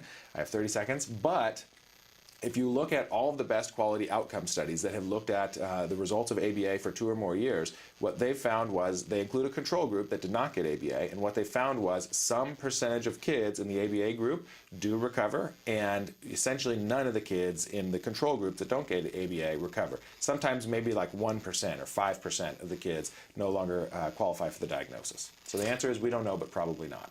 Okay. That's 2 minutes. Wonderful job. Now without outside of those 2 minutes, just to clarify for people who are watching this, there have been lots of studies, though, that have been done, hundreds of studies, showing that children who get a good quality ABA program over a period of time and at a certain amount, that a significant portion of those children will reach a point after that treatment that they don't qualify. Yes, not a good amount of studies, not hundreds of studies, but a solid chunk of studies. Probably about 10 studies have documented that. Okay. That some percentage of children who get top quality ABA starting before the age of 3.5 or 4 and continuing for 2 or more years, some percentage of those kids no longer qualify for a diagnosis and are functioning in the average range according to all the tests that they gave them. And that's why it's unethical to do the study that you were talking about that would prove that kids can or cannot outgrow autism, because if we know that something works, then it's unethical to withhold that from a group of people. Absolutely. The only thing we can do these days with research, if we want to randomly assign kids to one treatment versus a control group, is we would need to use another proven treatment as the control group. So for example, we could do something like a more naturalistic approach to ABA in one group, and then a more structured approach to ABA in the other group. Okay. That would be ethical because we know both work really well, and we might be interested in which one works better. Okay. So, but I think that's the thing that people need to be clear about. There's been so much that's changed over the years in terms of ABA that my son, when he was diagnosed, almost 9 years ago now, and I was talking about this with Dr. Tarbox before the show started, because I always go back to that moment when the developmental pediatrician diagnosed him and said to me, I said, what can I do? What can I do? What about that AB whatever thing that there is? And reached across and said to me, promise me, this was a developmental pediatrician within the last decade, said to me, promise me you will not do ABA with this child. It will turn him into a robot. And she was somebody who had been practicing in the field of autism for 50 years. So she still had some very old ideas and had not done her research. Right. I'm not a doctor, so I can't speak to how much time and how much research there is and how you keep up on things. But we know that there's some misinformation that's out there. And what I want people to know is you have seen things change in the last 3 years because insurance companies are paying for it. Absolutely. If that doesn't signal to you that something's going on, I don't know what would. Right, and insurance companies only need to pay for things that have been shown through research to work, because insurance companies are about making profit, so they don't want to pay for treatment. Like, their goal is to pay for less treatment. They're a for-profit organization. They need to make money. They don't want to pay for something unless they have to. And have to is defined as evidence-based, right, shown by research to work. And legally, that was the way that insurance was able to get out of covering ABA for so many years, was because they could say, oh, we're not sure. Yeah. They still try sometimes to say this. This has been the most recent battle in South Dakota, that they very loudly stood up and said, Blue Cross Blue Shield stood up and said, we're not sure that this is effective. And they were saying under the guise of, we're not sure this is effective for all of our kids. So I wish you would speak for just a second about the idea that, and we've seen this in different articles that have come out in the newspaper about saying this is expensive. Right. And that not all kids have the same outcome. Absolutely. So there have been some factions who have said we should find a way to determine which kids it's going to be wildly effective for and only give it to those children and not give it to the other ones. Yeah, disgustingly unethical, insanely unethical, right? I mean, imagine saying the same thing for cancer treatment. Let's find only the people that they're absolutely going to recover, and we'll give them chemo and radiation and everything else. And everyone else who, it'll extend their life for a while and it'll make a significant difference, but they're still going to die someday, we just won't treat them. Well, it's the same thing as saying that. It's insane. And it's a great example, too, because you can have two women with breast cancer and they give their best. The doctor says, well, you know, this is a fast-growing cancer that we know typically kills people, and this person has a slow-growing cancer, and yet they give both of them the treatment, and sometimes the woman that they expected that wasn't going to make it, that there's the human element of it. Right. That's the one that makes it, and sometimes the other one inexplicably is the one who doesn't. Absolutely. And with our kids with autism, is there any way to look at a 3-year-old and say, oh, that's child too severe to benefit from ABA? Absolutely not. That ability does not exist at this time.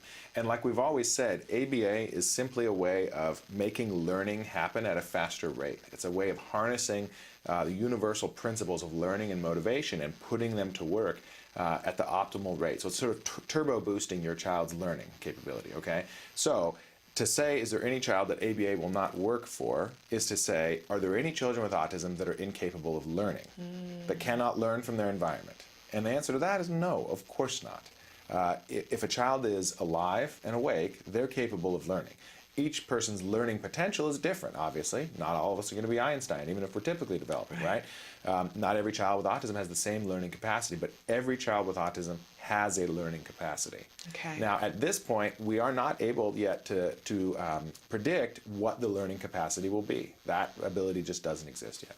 Okay, really important for us to hear all these things, and what I think where it goes back to is that moment that you just said that all of our kids are capable of learning. Absolutely. I think as parents we need to be reminded of that, and I am a former teacher, and there was a moment, and I can picture exactly where I was in our apartment where I looked at my son and I thought, oh, I don't know if he's capable of learning.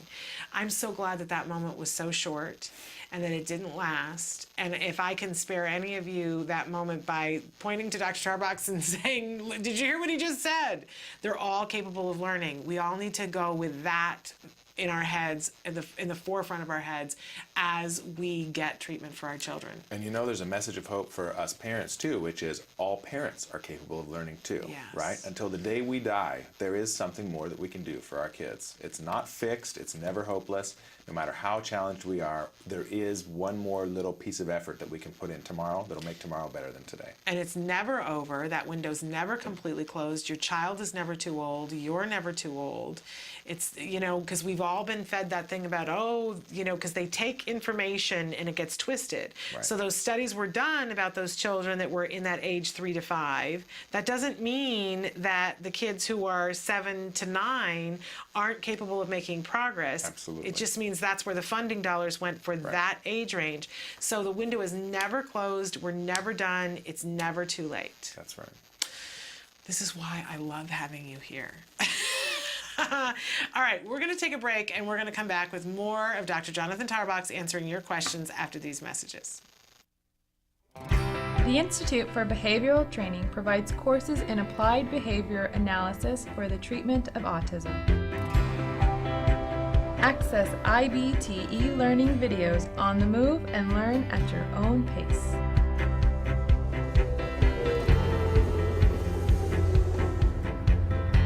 talk a little bit about intensity. IBT e-learning makes any location your classroom on the go. So our objectives for today are to really learn what is autism and how is it diagnosed. Get professional guidance with IBT face-to-face training.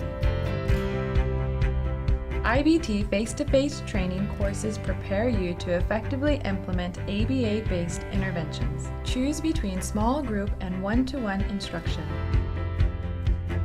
Earn BCBA supervision hours via one-to-one video conferencing. So I had a chance to review your BIP today. You know what? It looked really good. You did a good job with it. IBT continuing education courses. Earn credit through webinars, conferences, article reviews, and e-learning videos. You can learn more at ibehavioraltraining.com. IBT, 360 degrees of ABA training.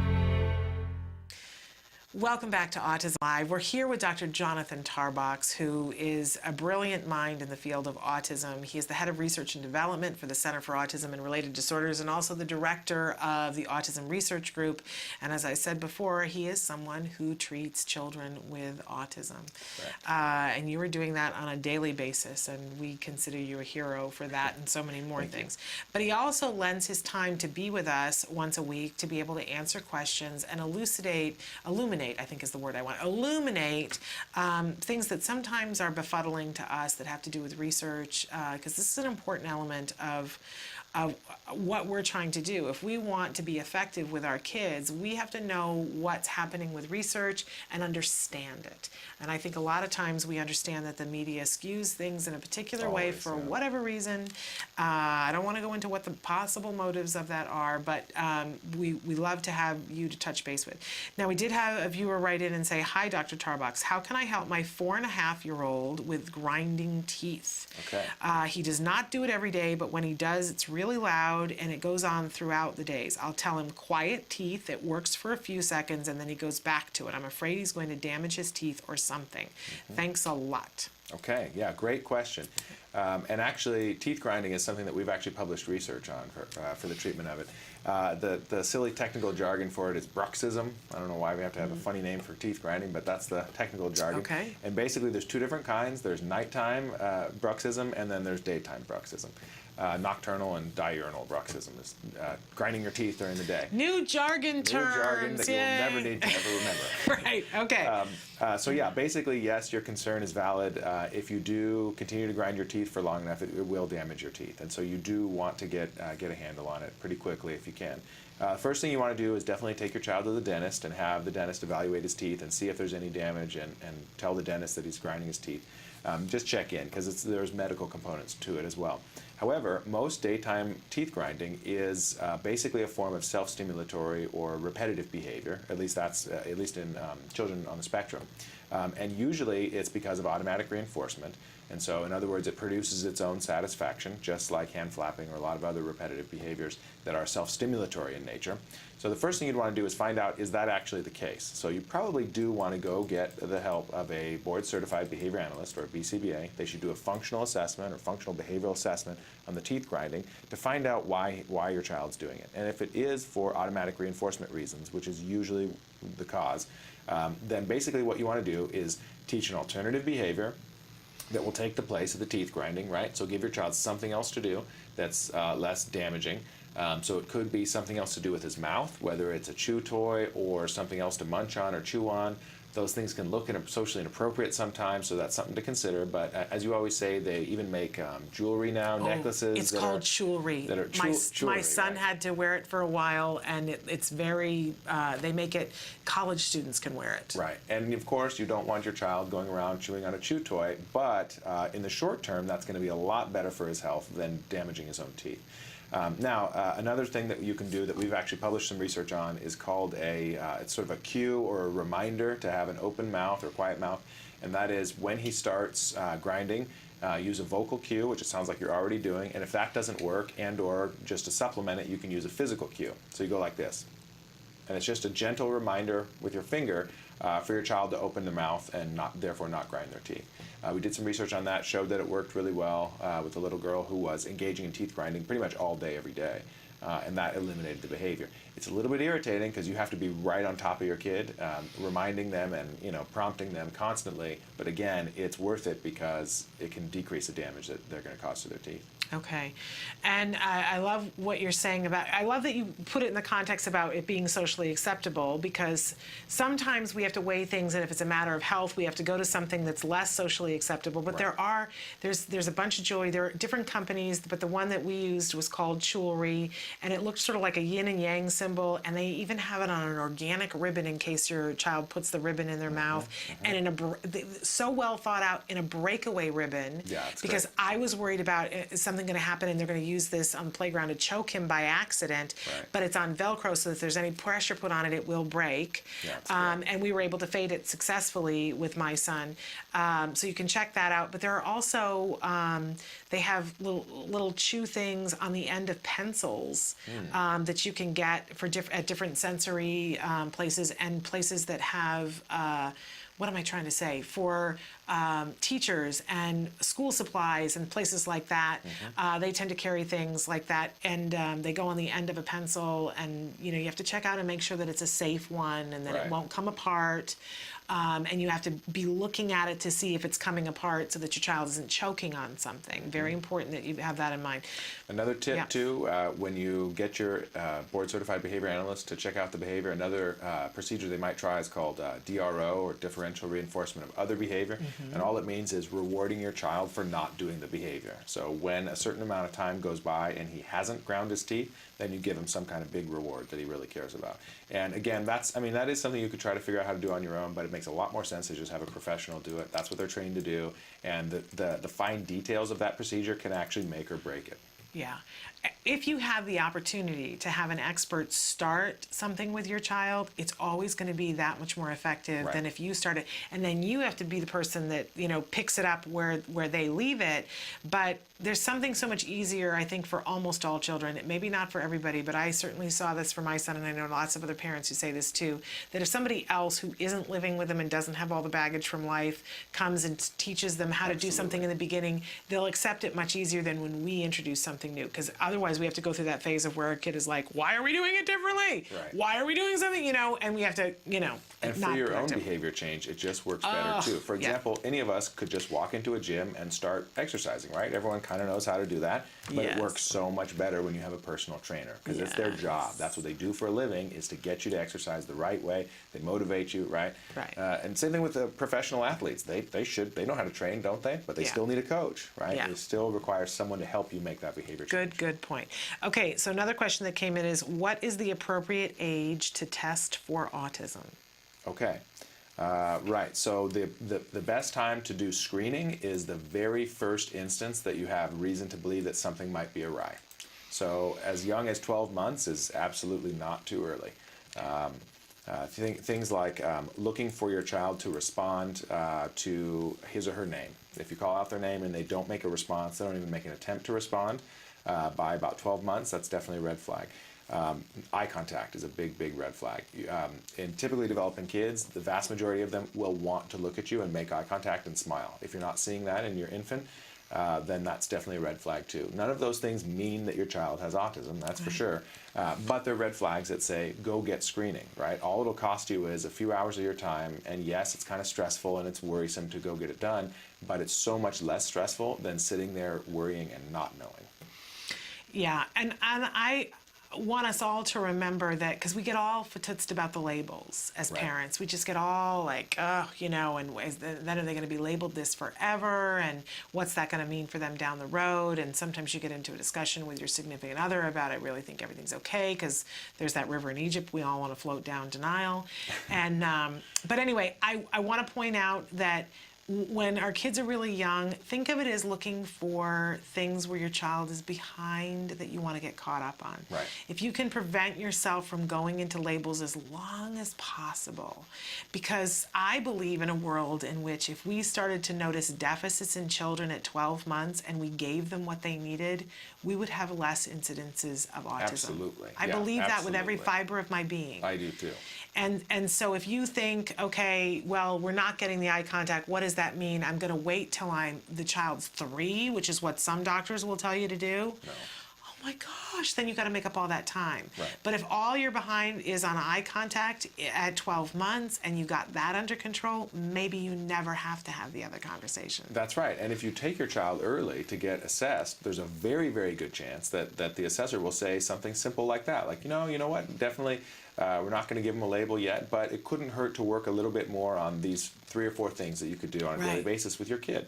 Spend a little more time making eye contact, spend a little more time doing reciprocal play where you tickles and stuff and all that. I mean, there's things that you can do that will make a difference that you may well, like you said, you may well never get to the point where you would get a diagnosis. Maybe you would have if you didn't get the help, maybe you wouldn't. You don't even know. It doesn't matter. The point is get in there early and get the information. Absolutely, and don't be afraid of the information. Right. Don't be afraid of it. It cannot hurt you. And lots of times, early on, I think at 12 months, the vast majority of people are going to say, at the worst, they're going to say your child is at risk for, let's keep an eye on it. That's right. You cannot get a diagnosis of autism at 12 months. But the worst case scenario would be at risk. But you can be getting information about what gap to fill in. That's and right. That's key. Okay, we are essentially out of time, but I want to leave you guys with this. Somebody wrote into us and said, can you please follow and support me on my school Twitter project? And they are at Autism Speaks 101.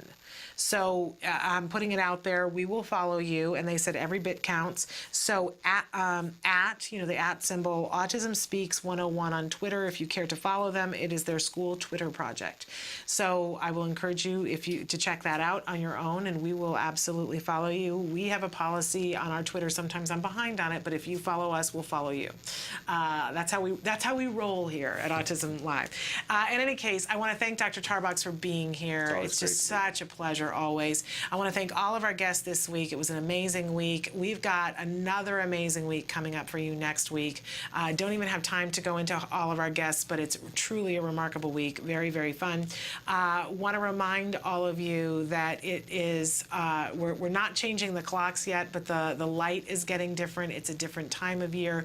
Find some fun to do that has to do with this time of year. This is always a little bit of wonky period of time for our kids and for us because we're still feeling like a little bit summer. It's still feeling like go full on into fall. Eat something that's really healthy, that's fall, orange, yellow, those kinds of colors. Do something that's fall related. I guarantee you'll feel better.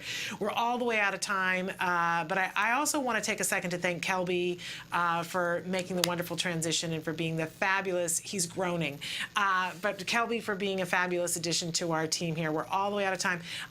We'll see you on Tuesday. Until then, give your kiddos a hug from me. Bye-bye for now.